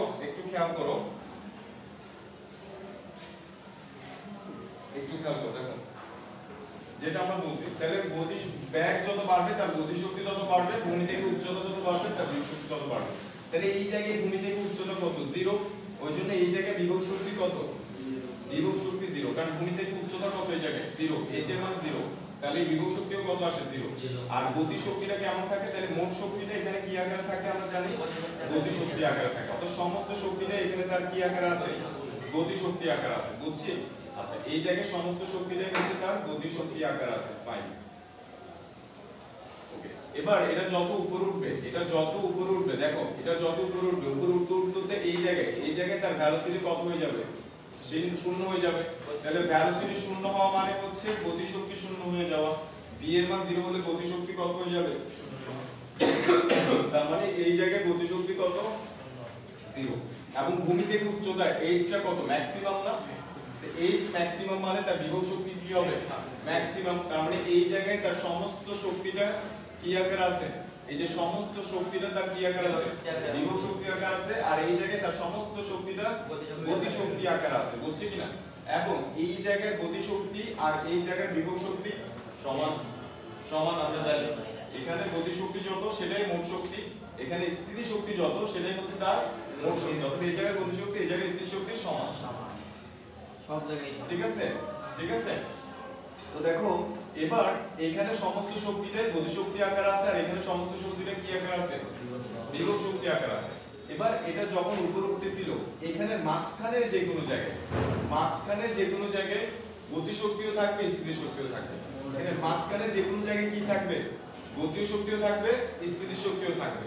এখানে শুধুমাত্র গতি শক্তি আকারে আছে মোট শক্তিটা, আর এখানে মোট শক্তিটা স্থিতি শক্তি আকারে আছে বা বিভব শক্তি আকারে আছে। কিন্তু মাঝখানে যে কোনো জায়গায় গতি শক্তিও থাকবে, স্থিতি শক্তিও থাকবে। তা আমাদেরকে জানতে চাইলো কোথায় গতি শক্তি স্থিতি শক্তির এত গুণ হবে, কোথায় গতি শক্তি স্থিতি শক্তির এত গুণ হবে। স্থিতি শক্তির ধরো বলছে আমাকে m গুণ, এবং m গুণ বললো ধরো আমি হাফ লিখছি, হাফ গুণ হবে, ঠিক আছে? কত উচ্চতায় বিভব শক্তি গতি শক্তি কত, দেখো খেয়াল করো, তাহলে আমি কি বললাম যে কোথায় গতি শক্তি স্থিতি শক্তির এত গুণ হবে, ঠিক আছে কিনা? কোথায় গতি শক্তি স্থিতি শক্তি এত গুণ হবে, কথা বলবো না, কোনো প্রশ্ন থাকলে প্রশ্ন করবো, এছাড়া কথা বলবো না। দেখো তাহলে আমরা লিখতে পারি হচ্ছে, এখানে দেখো আমার কনসেন্ট্রেশন ব্রেক হয়, তাহলে আমরা এখানে লিখতে পারি হচ্ছে, দেখো আমরা এখানে লিখতে পারি হচ্ছে h উচ্চতায়, আমরা ধরতে পারি যে ভূমি থেকে h উচ্চতায়, কত উচ্চতায়, ভূমি থেকে h উচ্চতায়। তাহলে আমাকে এই ডিসটেন্সটা দিয়ে দিল হচ্ছে কত মিটার, ফর এক্সাম্পল 100 মিটার, কত মিটার দিছে, 100 মিটার দিছে। তাহলে ভূমি থেকে যদি আমি ধরে নিছি ভূমি থেকে h উচ্চতায়, ওরা যেটা বলছে সেটা হবে, মানে গতি শক্তি স্থিতি শক্তির কত গুণ হবে, এত গুণ হবে। তাহলে এই ডিসটেন্সটা কত, 100 মাইনাস, আচ্ছা এটাকে আমি x ধরি, তাহলে বুঝতে আর একটু সুবিধা হবে যে ভূমি থেকে x মিটার উচ্চতায় গতি শক্তি স্থিতি শক্তির কত গুণ হবে, এত গুণ হবে, যত গুণ ওরা বলছে। তাহলে এই দূরত্বটা কত, 100 মাইনাস x। তাহলে আমরা কি লিখব, এই জায়গায় গতি শক্তিটা তার স্থিতি শক্তির কত গুণ বলছে, হাফ গুণ। গতি শক্তি মানে আমরা কি জানি, হাফ m v স্কয়ার। স্থিতি শক্তি মানে আমরা কি জানি, mgh, ঠিক আছে কিনা, mgh। তো দেখো এই জায়গার ভেলোসিটি কত সেটা আমাকে বের করে ফেলতে হবে, এই জায়গায় তার ভেলোসিটি কত হবে সেটা হচ্ছে আমাদের কি করে ফেলতে হবে, বের করে ফেলতে হবে। তাহলে দেখো v square is equal two আমরা কি লিখতে পারবো, u স্কয়ার মাইনাস 2gh, এবং এখানে h এর মানটা কত, x, কারণ সে কতটুকু ট্রাভেল করছে, x মিটার ট্রাভেল করছে, বুঝছি কিনা? কতটুকু ট্রাভেল করছে সে এখানে, x মিটার ট্রাভেল করছে, এখান থেকে এখানে গেছে, তার মানে কতটুকু ট্রাভেল করছে, x মিটার ট্রাভেল করছে, ঠিক আছে? তাহলে আমরা লিখতে পারবো v square is equal to কত, u স্কয়ার মাইনাস 2gx, ঠিক আছে? আচ্ছা তো আচ্ছা আমরা এইভাবে চিন্তা করি, তাহলে হচ্ছে আমাদের জন্য বেশি ভালো হয় যে আমরা এইভাবে চিন্তা করি যে বস্তুটা উপর থেকে পড়তেছে, কোথা থেকে পড়তেছে, বস্তুটা উপর থেকে পড়তেছে, ঠিক আছে কিনা? বস্তুর উপর থেকে এখানে পড়তেছে, তাহলে এখানে যখন পড়তেছে তখন গতি শক্তি স্থিতি শক্তির কত গুণ হবে, কোথায় আমরা ধরে নিয়েছি যে কোথায় হবে, যে এক ভূমি থেকে x মিটার উপরে বা উপর থেকে 100 মাইনাস x মিটার নিচে গতি শক্তি স্থিতি শক্তি এত গুণ হবে। তাহলে উপর থেকে পড়লে তার আদিদের কত, শূন্য।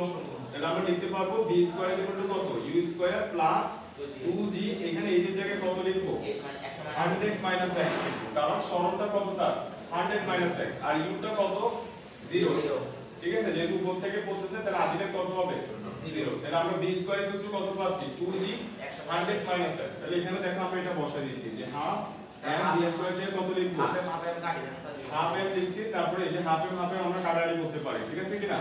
এই যে হাফ m আমরা কাটাকাটি করলে v স্কয়ার যে কত লিখতেছি 2g ইনটু হচ্ছে 100 মাইনাস x, ঠিক আছে? আর এখানে হবে কত g ইনটু h, এই h এর পরিচয় হচ্ছে ভূমি থেকে সে কত মিটার উচ্চতায় আছে, ঠিক আছে? তাহলে ভূমি থেকে সে কত মিটার উচ্চতায় আছে, x মিটার উচ্চতায় আছে। তাহলে দেখো এখান থেকে g g কাটাকাটি করি, তাহলে আমরা পাচ্ছি হচ্ছে কত 200 minus 2x is equal to হচ্ছে কত x, তাহলে আমরা পাচ্ছি হচ্ছে কত 200, তাহলে আমরা বলতে পারবো যে x ইকুয়াল টু কত হবে 200/3। কত আসে 200/3 করলে? আনসারটা আমাকে বলো, 200/3 করলে কত আসে?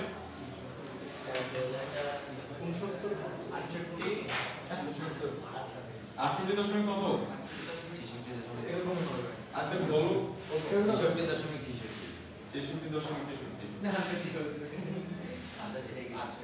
ঠিক আছে 66.66, ওকে।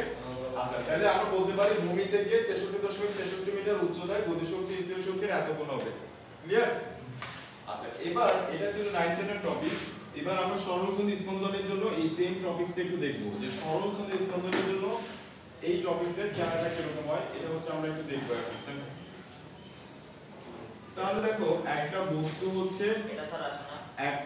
হচ্ছে দেখো সরল ছন্দ স্পন্দনে স্পন্দিত হচ্ছে, মানে এখান থেকে এখানে গেল, এখান থেকে এখানে গেল, দেন এখান থেকে এখানে আসলো, ঠিক আছে? তাহলে এই জায়গায় তার ভেলোসিটি কত? ম্যাক্সিমাম। এই জায়গায় ভেলোসিটি কত? 0। এই জায়গায় ভেলোসিটি কত? 0। তাহলে এই জায়গায় গতিশক্তি কত? ভেলোসিটি 0 হলে গতিশক্তি কত হবে? 0। এই জায়গায় তার গতিশক্তি কত? 0। এই জায়গায় তার গতিশক্তি কেমন থাকবে? ম্যাক্সিমাম থাকবে, মানে ইটি লিখতে পারি যে টোটাল শক্তিটা এখানে কি আকার আছে? গতিশক্তি আকার আছে, বুঝছি কিনা? আচ্ছা আর এই জায়গায় x এর মান কত? সর্বোচ্চ, তাই না? তার মানে এই জায়গায় তার টোটাল শক্তিটা কি আকার আছে? বিভব শক্তি আকার আছে, ওকে।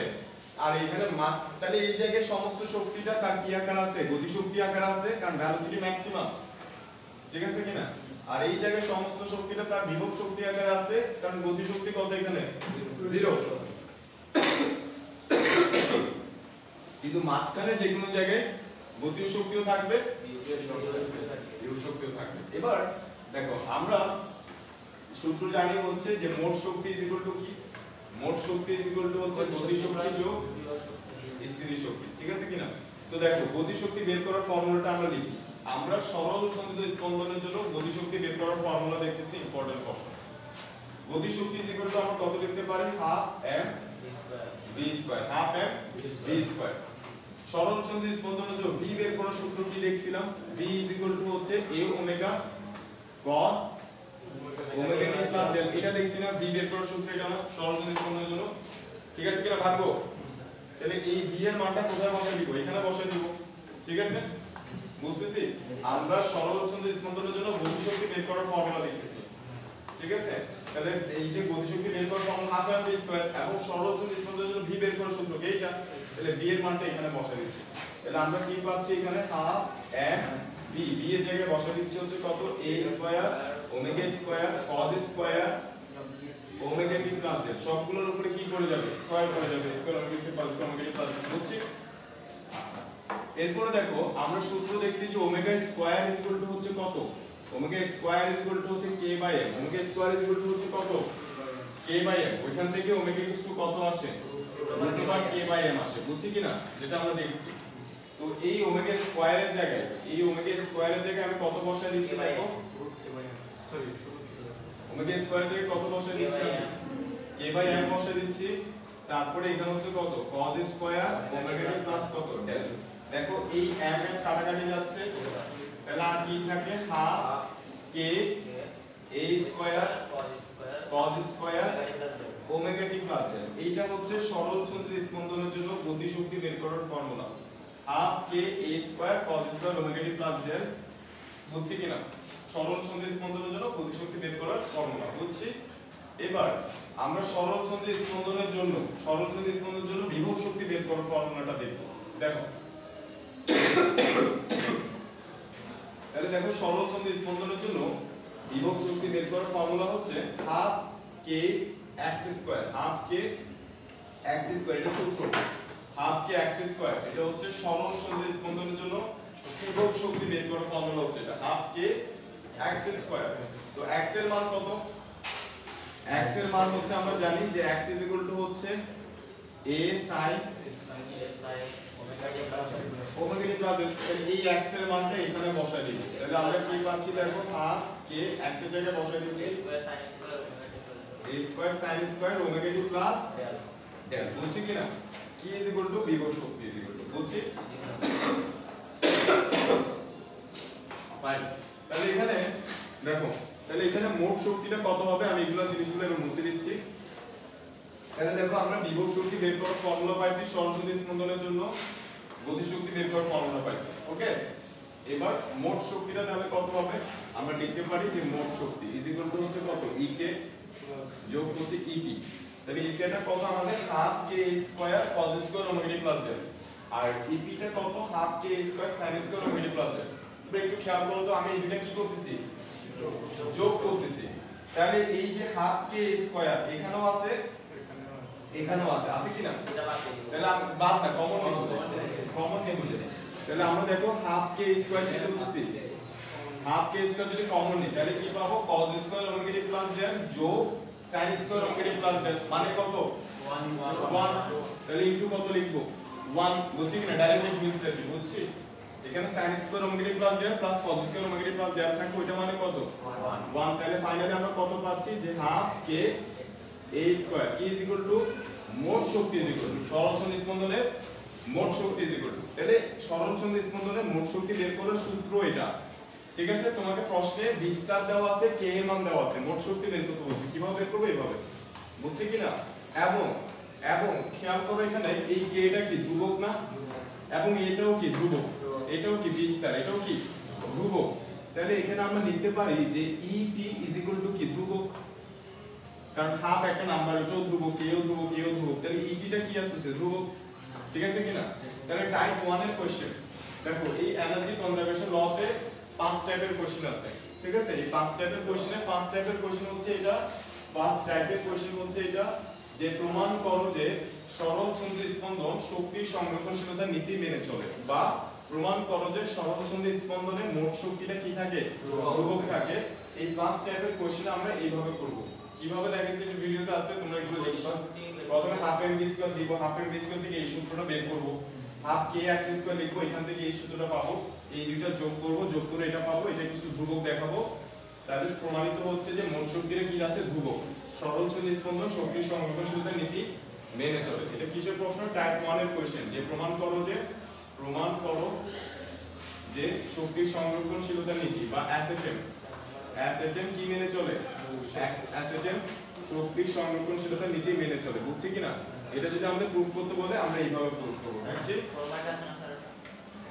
এটা কি টাইপ 1 এর কোশ্চেন বুঝছি কি না ক্লিয়ার এবার আমরা আসি টাইপ 2 এর কোশ্চেনে দেখো এবার আমরা চলে আসি টাইপ 2 এর কোশ্চেনে এনার্জি কনজারভেশনের টপিকটা আজকে শেষ করব যাতে পরের ক্লাসে জাস্ট ওই সেকেন্ড আরেকটা যে টপিকটা করে শেষ করে যাতে হয়ে যায় ঠিক আছে মানে থার্ড ক্লাসে আমরা এটা করে শেষ করব চলো নেক্সট ক্লাসে কয়টা বাজে 11:30 তাহলে 11:30 আধা ঘন্টা আছে আমাদের আধা ঘন্টা আছে দেখো একটু ফোকাস টাইপ 1 শেষ করলাম না এবার টাইপ 2 এর কোশ্চেন দেখব শক্তি সংরক্ষণশীলতা নীতি থেকে কোন কোশ্চেনে দেখব টাইপ 2 এর কোশ্চেনে দেখব টাইপ 2 এর কোশ্চেনে দেখো টাইপ 2 এর কোশ্চেনে আমাকে ওই 500 সেকেন্ড ভাইয়া টাইপ 2 এর কোশ্চেনে আমাকে টাইমের ভ্যালু দিয়ে দিবে কিসের ভ্যালু দিয়ে দিবে টাইমের ভ্যালু আমাকে বলবে যে t 1.2 সেকেন্ড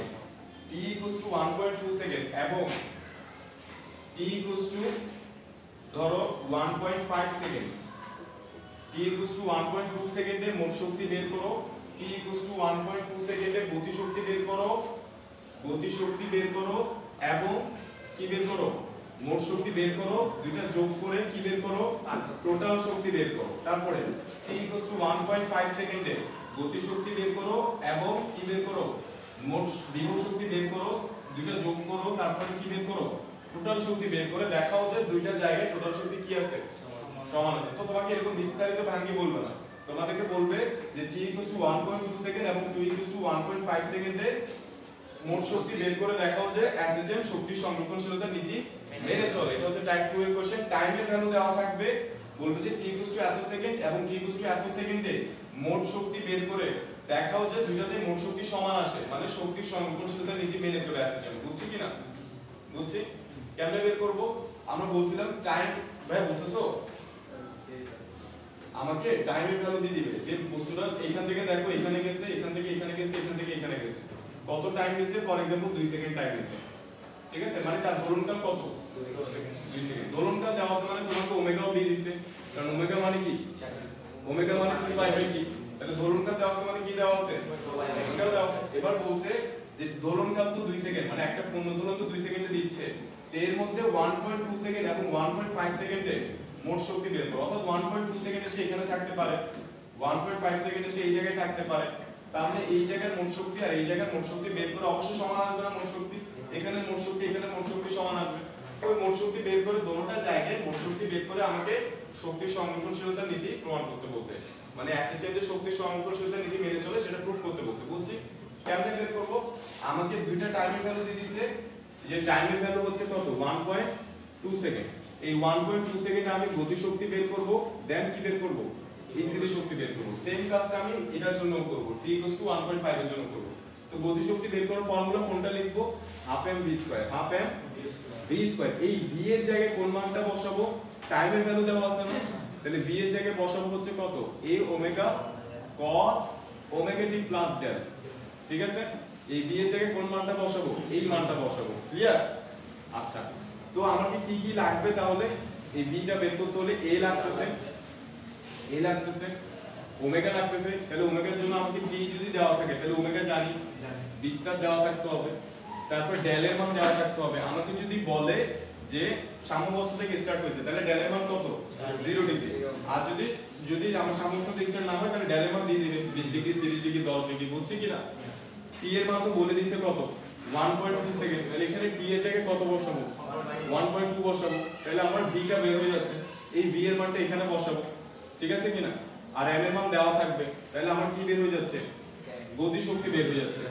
আর স্থিতি শক্তি বের করার সূত্র কি? স্থিতি শক্তি বের করার সূত্র আমরা এখানে বলছেন বৃত্তাকারের ক্ষেত্রে ঠিক ডেল এর মান লাগে কম, বুঝছি ডিগ্রি না? বুঝছি না তোমার কথা। আপনি বলছেন না বৃত্তাকারের ক্ষেত্রে কোন উৎপন্ন হয়, আর এটা তো সরল ধরো, এখানে কোন কোথায় যায়? কি বলছিস রাজু? বলছি তো প্রশ্ন, তোমাকে আমি আনসার দিতে বলতেছি যে আমরা বলছি না এগুলো, এগুলো এইটা নিয়ে তো কথা তো বলেই ফেলছি, এগুলো নিয়ে এগুলোতে আমরা কথা তো বলেই ফেলছি, এগুলো নিয়ে কথা তো বলেই তো এখানে আসছি। তুমি যে প্রশ্নটা করছো, তুমি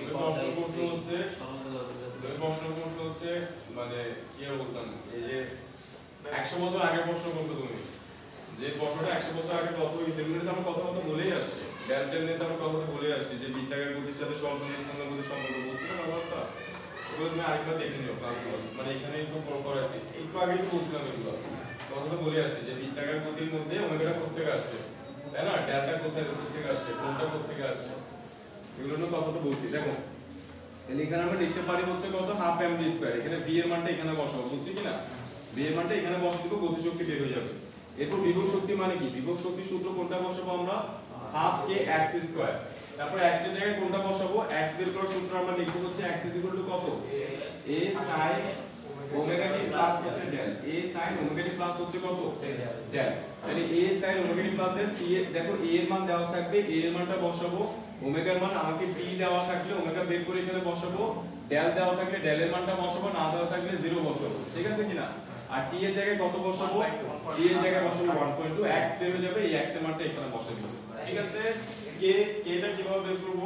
ওমেগা স্কয়ার কত? k by m। Omega square কত? k by m। তাহলে তোমাকে ওমেগা দেওয়া আছে, t দেওয়া আছে, মানে কি দেওয়া আছে? ওমেগা দেওয়া আছে। তাহলে ওমেগা দিয়ে তুমি k পেয়ে যাচ্ছ, কারণ n টাও দেওয়া আছে তোমাকে, বুঝছি কিনা? এখানে k টা বসে, তাহলে আমি কি পেয়ে যাচ্ছি? বিভব শক্তিটাও পেয়ে যাচ্ছি। এই দুটো যোগ করব, গতি শক্তি বিভব শক্তি যোগ করে কি বের করে রাখবো?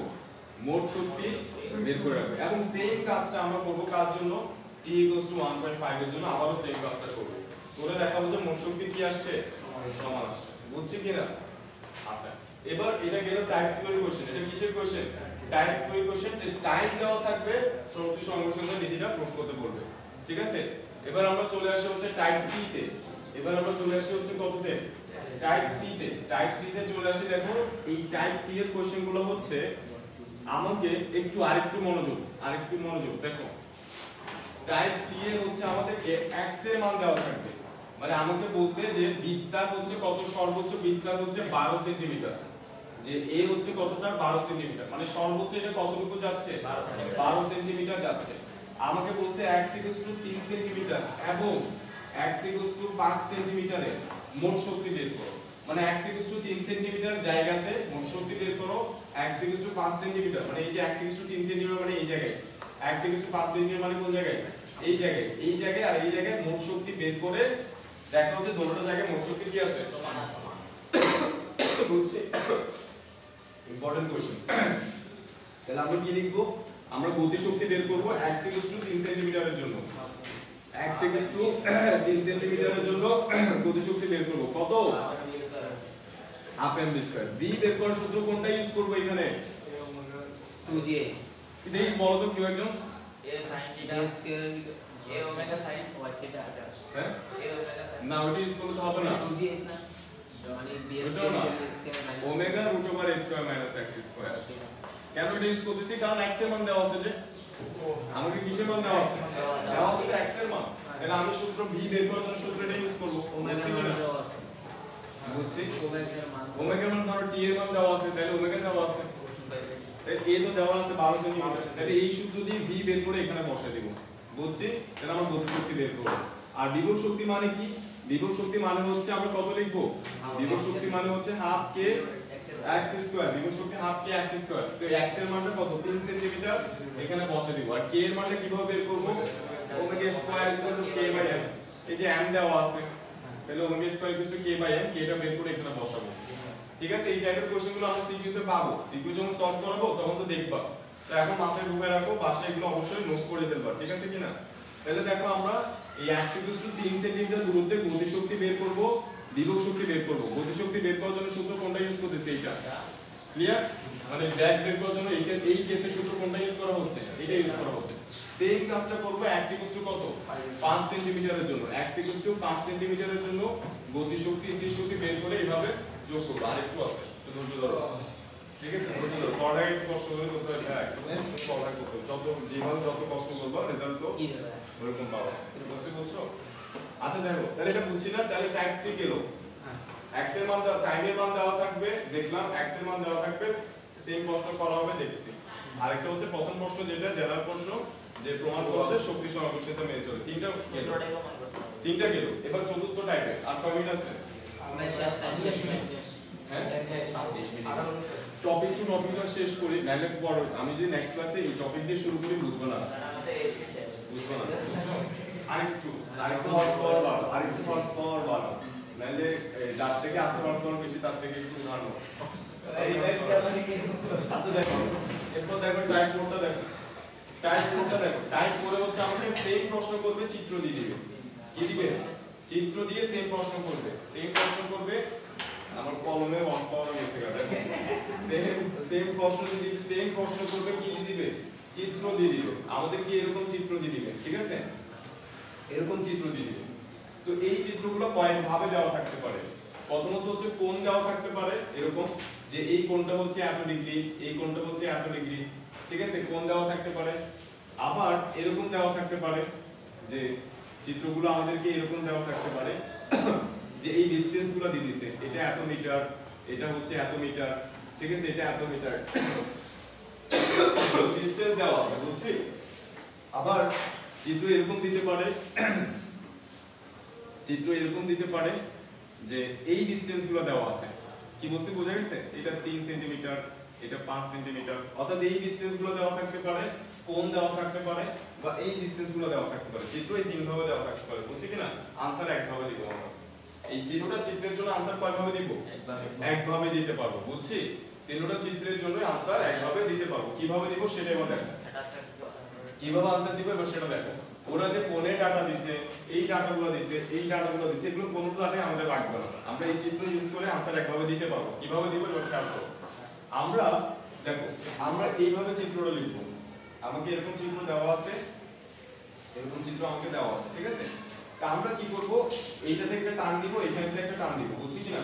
এটা যদি দেওয়া থাকে সেটা তো দেওয়া থাকবেই, না থাকলে আমরা কি করব, এখান থেকে একটা টান দিব, এখান থেকে একটা টান দিব। তো এইগুলা নাম্বার দেওয়া থাকবে, তো নাম্বার দেওয়া থাকবে, এটাকে বলবো এ বি সি, এটাকে বলবো A point B point C point, ঠিক আছে কিনা? আরেকটু A point B point C point, এরকম কি দিয়ে দিল, এ বি সি দিয়ে দিল। তা আমাকে বলছে এই তিনটা বিন্দুতে মোট শক্তি বের করে দেখাও যে অ্যাসিডের শক্তি সংরক্ষণশীলতা নীতি মেনে চলে। মানে তোমাকে বলছে এই বিন্দুতে মোট শক্তি বের করো, বি বিন্দুতে মোট শক্তি বের করো, সি বিন্দুতে মোট শক্তি বের করো, বের করে দেখাও যে এটা শক্তি সংরক্ষণশীলতা নীতি কি করে, মেনে চলে। বুঝছি কিভাবে চিত্রটা আঁকবো বলছি? এই রকম তিনটা চিত্র দেওয়া থাকলে আমরা চিত্র আঁকবো কিভাবে, এইভাবে আমরা প্রথমে বি থেকে একটা টান দিব, সি থেকে একটা টান দিব, ঠিক আছে কিনা? দেওয়ার পরে নাম দিয়ে দিব, যে এটার নাম হচ্ছে এম, এটার নাম হচ্ছে কত, এম, ঠিক আছে? আর এটার নাম তো দেওয়া আছে ও, এটার নাম তো দেওয়া আছে এ, ঠিক আছে কিনা? আর এই পয়েন্টটাকে নাম দিলাম ও। বুঝছি কি ভাইয়া? মানে একটা বাইরে থেকে আচ্ছা দেখো, তাহলে এখানে খেয়াল করো, তাহলে এখানে কি মানে গেলেন, দেখো তাহলে যেটা বলতেছিলাম, কি যেটা বলতেছিলাম, এটা টান দেব, আমাকে কি বের করতে হবে, এই বিন্দুতে মোট শক্তি বের করতে হবে, ঠিক আছে? তো আমরা এই বিন্দুতে, বি বিন্দুতে, সি বিন্দুতে কি বের করব, মোট শক্তি বের করব। তাহলে আমি প্রথমে এই বিন্দুর জন্য বের করি। দেখো এই বিন্দুতে গতি শক্তি কত, কেউ একজন আমাকে বলো। এই বিন্দুতে স্থিতি শক্তি কত আগে সেটা বলো। 0 0 শাবাশ। এই বিন্দুতে স্থিতি শক্তি কত, 0। কেন? কারণ স্থিতি শক্তি মানে হাফ কে এক্স স্কয়ার, এক্স এর মান এখানে কত, 0, দ্যাটস ওয়াই স্থিতি শক্তি 0। তার মানে এখানে মোট শক্তিটা কি আকারে আছে, গতি শক্তি আকারে আছে। গতি শক্তি বের করার সূত্র আমরা কি জানি, এখানে ভি বের করার সূত্র আমরা কোনটা ইউজ করব? টাইপের অঙ্কগুলোতে হচ্ছে, একটু খেয়াল করো, এই টাইপের অঙ্কগুলোতে হচ্ছে আমরা ধরে নিব, প্রশ্নে দেওয়া থাকবে তো দেওয়া থাকবে, প্রশ্নে দেওয়া থাকে, প্রশ্নে দেওয়া না থাকলে আমরা ধরে নিব সে কোত্থেকে আসছে, সি থেকে আসছে, কোত্থেকে আসছে, সি থেকে আসছে, কোত্থেকে আসছে, সি থেকে আসছে। তাহলে তার সি থেকে যদি আসে ওই জায়গায় তার ভ্যালোসিটি কত, সি তে তার ভ্যালোসিটি কত, 0, সি তে তার ভ্যালোসিটি 0, মানে আমার আদি ভেক্টর কত থাকতেছে, 0 থাকতেছে, আদি ভেক্টর কত থাকতেছে, 0। অর্থাৎ চিত্র টাইপের যে কোশ্চেনগুলো এগুলোতে আমরা ধরে নিব যে বস্তুটা কোত্থেকে আসছে, সি থেকে আসছে। সবগুলো চিত্র টাইপের কোশ্চেন, এটা প্রশ্নে দেওয়া থাকতে পারে যে বস্তুটা সি থেকে আসছে। প্রশ্ন যদি বলে নাও দেয় তাহলে আমরা বুঝে নিব যে এটা কোত্থেকে আসছে, সি থেকে আসছে। তাহলে সি থেকে যদি আসে, আমরা তো ভি, এই যে এখানে হাফ টাইম ভি স্কয়ার লিখছি না, তাহলে ভি বের করার সূত্র আমরা কোনটা ইউজ করব, যে v square u square plus u square plus কত, 2g। ভি স্কয়ার সূত্র আমরা কোনটা ইউজ করব, v square u square plus 2g যেটা ইউজ করব, ঠিক আছে? তাহলে সে যেহেতু সি থেকে আসছে তাহলে তার ইউটা কত, 0। এই যে সর্বোচ্চ উচ্চতায় আদি বেগ কত ছিল, 0 ছিল। তাহলে আর কত থাকতেছে, শুধু 2gh থাকতেছে, তাই তো? আচ্ছা এই h এর মানটা কত, এই h এর জায়গায় আমরা বসাবো হচ্ছে উলম্ব সরণ। কোন সরণটা বসাবো, উলম্ব সরণ। দেখো সে সি তে ছিল, মানে কোন বিন্দুতে ছিল, m এ ছিল, আসছে কোথায়, a তে, তাহলে তার উলম্ব সরণ কত, m a, বুঝছি কিনা? সে সি তে ছিল, তাই না? সি থেকে a তে আসছে, তাহলে সি তে ছিল মানে উলম্ব উচ্চতা কোথায় ছিল, m এ ছিল, আসছে কোথায়, a তে, তাহলে তার উলম্ব সরণ কত, m a, বুঝছি কিনা? তার উলম্ব সরণ কত, m a। ওকে, তাহলে আমরা এখানে h এর জায়গায় কত বসাবো, m a বসাবো, বুঝছি জানি? ওকে, তাহলে 2g m a, v square এর মান এখানে বসাই দিচ্ছি এবার, এটা যে হাফ m v স্কয়ার জায়গায় কত বসাচ্ছি, 2g m a বসাচ্ছি। তাহলে এখানে 2 2 কাটাকাটি যাচ্ছে, ঠিক আছে? আচ্ছা এই m আর এই m আবার গুলাই ফেলবা, ওই জন্য আমি এটাকে অন্য কিছু নাম দিচ্ছি, এটাকে q নাম দিচ্ছি, নাহলে আবার ওই m এর সাথে m গুলাই ফেলতে পারবো, ঠিক আছে? মানিকে কাটা দিচ্ছি। তাহলে আমার এখানে কত, দেখো এখানে আমি এটা কত লিখছি, h এর জায়গায় q এ লিখছি, যাতে এর সাথে না গুলাই আসে, বুঝছি? তাহলে q থেকে কত, a পর্যন্ত আসছে, তাহলে h এর জায়গায় কত বসাইছি আমরা, q এ বসাইছি, বুঝছি? আচ্ছা তাহলে আমাদের এই q, এই যে m এর জায়গায় আমরা কত বসাচ্ছি, q বসাচ্ছি, কত পাই? তাহলে এই q এই q কাটাকাটি করলে আর কি থাকে এখানে, যে m g তারপরে কত, m g q a। তাহলে আমরা গতি শক্তি কত পাইছি, m g q a। এটাকে আমরা বুঝছি কিনা? এবার বিভব শক্তি বের করব, বিভব শক্তি কত এই জায়গায়, 0। তাহলে এটাই হচ্ছে কি তার মোট শক্তি, যে এই বিন্দুতে মোট শক্তিটা কত, তাহলে এই বিন্দুতে মোট শক্তি হচ্ছে তার গতি শক্তি, মানে কত, mg q a। এতটুকু বুঝছি। আরেকটু এরপর আমরা সি বিন্দুতে বের করব। এবার কোন বিন্দুতে বের করব, সি বিন্দুতে। তো দেখো এবার সি বিন্দুতে মোট শক্তি, তাহলে সি বিন্দুতে মোট শক্তি, সি বিন্দুতে আমরা জানি যে গতি শক্তি কত থাকে, ভেলোসিটি 0, তার মানে গতি শক্তি কত 0। তাহলে সি বিন্দুতে মোট শক্তি কি আকারে আছে, বিভব শক্তি আকারে আছে, এবং এই বিভব শক্তি ইজ ইকুয়াল টু আমরা কি লিখবো, হাফ কে এক্স স্কয়ার। হাফ কে কত লিখবো, এক্স স্কয়ার। তবে এখানে আমরা বিভব শক্তি বের করার সূত্র ইউজ করব হচ্ছে mgh। এখানে বিভব শক্তি বের করে এই চিত্র টাইপের অঙ্কগুলোতে বিভব শক্তি বের করার সূত্র কোনটা ইউজ করব, mgh। দেখো আমি তোমাদেরকে টাইপ বাই টাইপ বলে দিচ্ছি, কোথায় গতি শক্তি বের করার জন্য কোন সূত্রটা ইউজ করতে হবে, কোথায় বিভব শক্তি বের করার জন্য কোন সূত্রটা ইউজ করতে হবে, টাইপ বাই টাইপ বলতেছি। এখানে বিভব শক্তি বের করার জন্য কোন সূত্র ইউজ করব, mgh এর সূত্রটা ইউজ করব। তাহলে দেখো সে যখন সি তে আছে, তাহলে ভূমি থেকে সে কতটুকু উচ্চতায় আছে, কিউ এর পরিমাণ বা কিউ পরিমাণ উচ্চতায় আছে। তাহলে h এর জায়গায় এখানে কত বসাবো আমরা, mg বা হচ্ছে কত কিউ এ, একই কথা। তাহলে দেখো এটা হচ্ছে তার বিভব শক্তি এবং এটাই হচ্ছে তার সি বিন্দুতে মোট শক্তি, কারণ সি বিন্দুতে গতি শক্তি কত 0। তাহলে দেখো সি বিন্দুতেও মোট শক্তি কত বের হইছে, mg কিউ এ। এই বিন্দুতেও মোট শক্তি কত বের হইছে, mg কিউ এ। এবার আরেকটা বিন্দু বাকি আছে, সেটা হচ্ছে কোন বিন্দু, বি বিন্দু। এবার আমরা বি বিন্দুতে মোট শক্তি বের করব। সো দেখো আমি এখানে জায়গা পাচ্ছি না, কোথায় লিখবো, এখানে হচ্ছে আমি টাইপ 4টাকে একটু উপরে লিখি, ঠিক আছে। তারপরে খেয়াল করো এই জায়গায় লিখতেছি। এবার আমরা সি বিন্দুতে বের করব। দেখো সি বিন্দুতে কি বের করব, সি বিন্দুতে মোট শক্তি বের করব। তাহলে মোট শক্তি মানে গতি শক্তি যোগ কি সেই শক্তি। তাহলে আমরা আগে গতি শক্তি বের করি। গতি শক্তি বের করার সূত্র কি, half m v square. V square বের করার সূত্র কোনটা ইউজ করব বলছি, ইউ স্কয়ার প্লাস 2gh এটা ইউজ করব, তাই তো। ইউ এর মানটা কত, যেহেতু সি থেকে আসছে ইউ এর মান কত, 0। ইউ এর মান কত হয়ে যাচ্ছে, 0। তাহলে V square equal to 2gh। তাহলে সে বি তে আছে, কোথায় আছে, বি তে আছে। তাহলে সি থেকে বি তে আসলে তার সরণ কতটুকু হয়েছে, উল্লম্ব সরণ কিউ এন পরিমাণ সরণ হয়েছে না, কিউ এন পরিমাণ সরণ হয়েছে কিনা। তাহলে h এর জায়গায় কত বসাবো, কিউ এন বসাবো। তাহলে বি স্কয়ার ইকুয়াল টু কত, 2g কিউ এন। তাহলে আমরা লিখবো হচ্ছে কত, হাফ এম ভি স্কয়ার জায়গায় কত বসাবো, 2g কিউ এন বসাবো। এই 2 কাটাকাটি গেলে আর কত থাকে, mg কিউ এন থাকে। তাহলে এটা হচ্ছে কি, তার গতি শক্তি। এটা কি, তার গতি শক্তি। এবার আমরা কি বের করব, বিভব শক্তি বের করব, ঠিক আছে কিনা। তা আমি মাঝখানে চিত্রটা মুছে দিচ্ছি।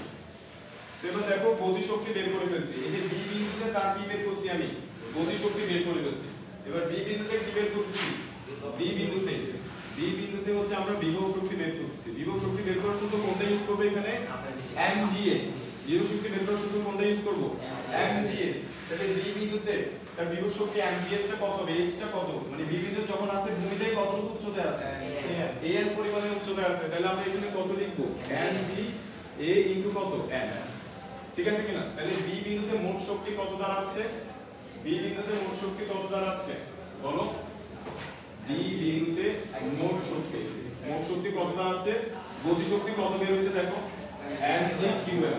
গতি শক্তি হচ্ছে আমাদের কত, mg কিউ এন। আর বিভব শক্তি কত, an। তাহলে দুটো থেকে mg কমন নিলে, mg টা যদি কমন নিতে তাহলে কত থাকে, un যোগ an, ঠিক আছে কিনা। তাহলে qn যোগ an, তাহলে qn যোগ an মানে কত, qn যোগ an মানে কত, qn বাই q, ঠিক আছে কিনা। তাহলে আমরা এখানে বসে দিচ্ছি mg qn।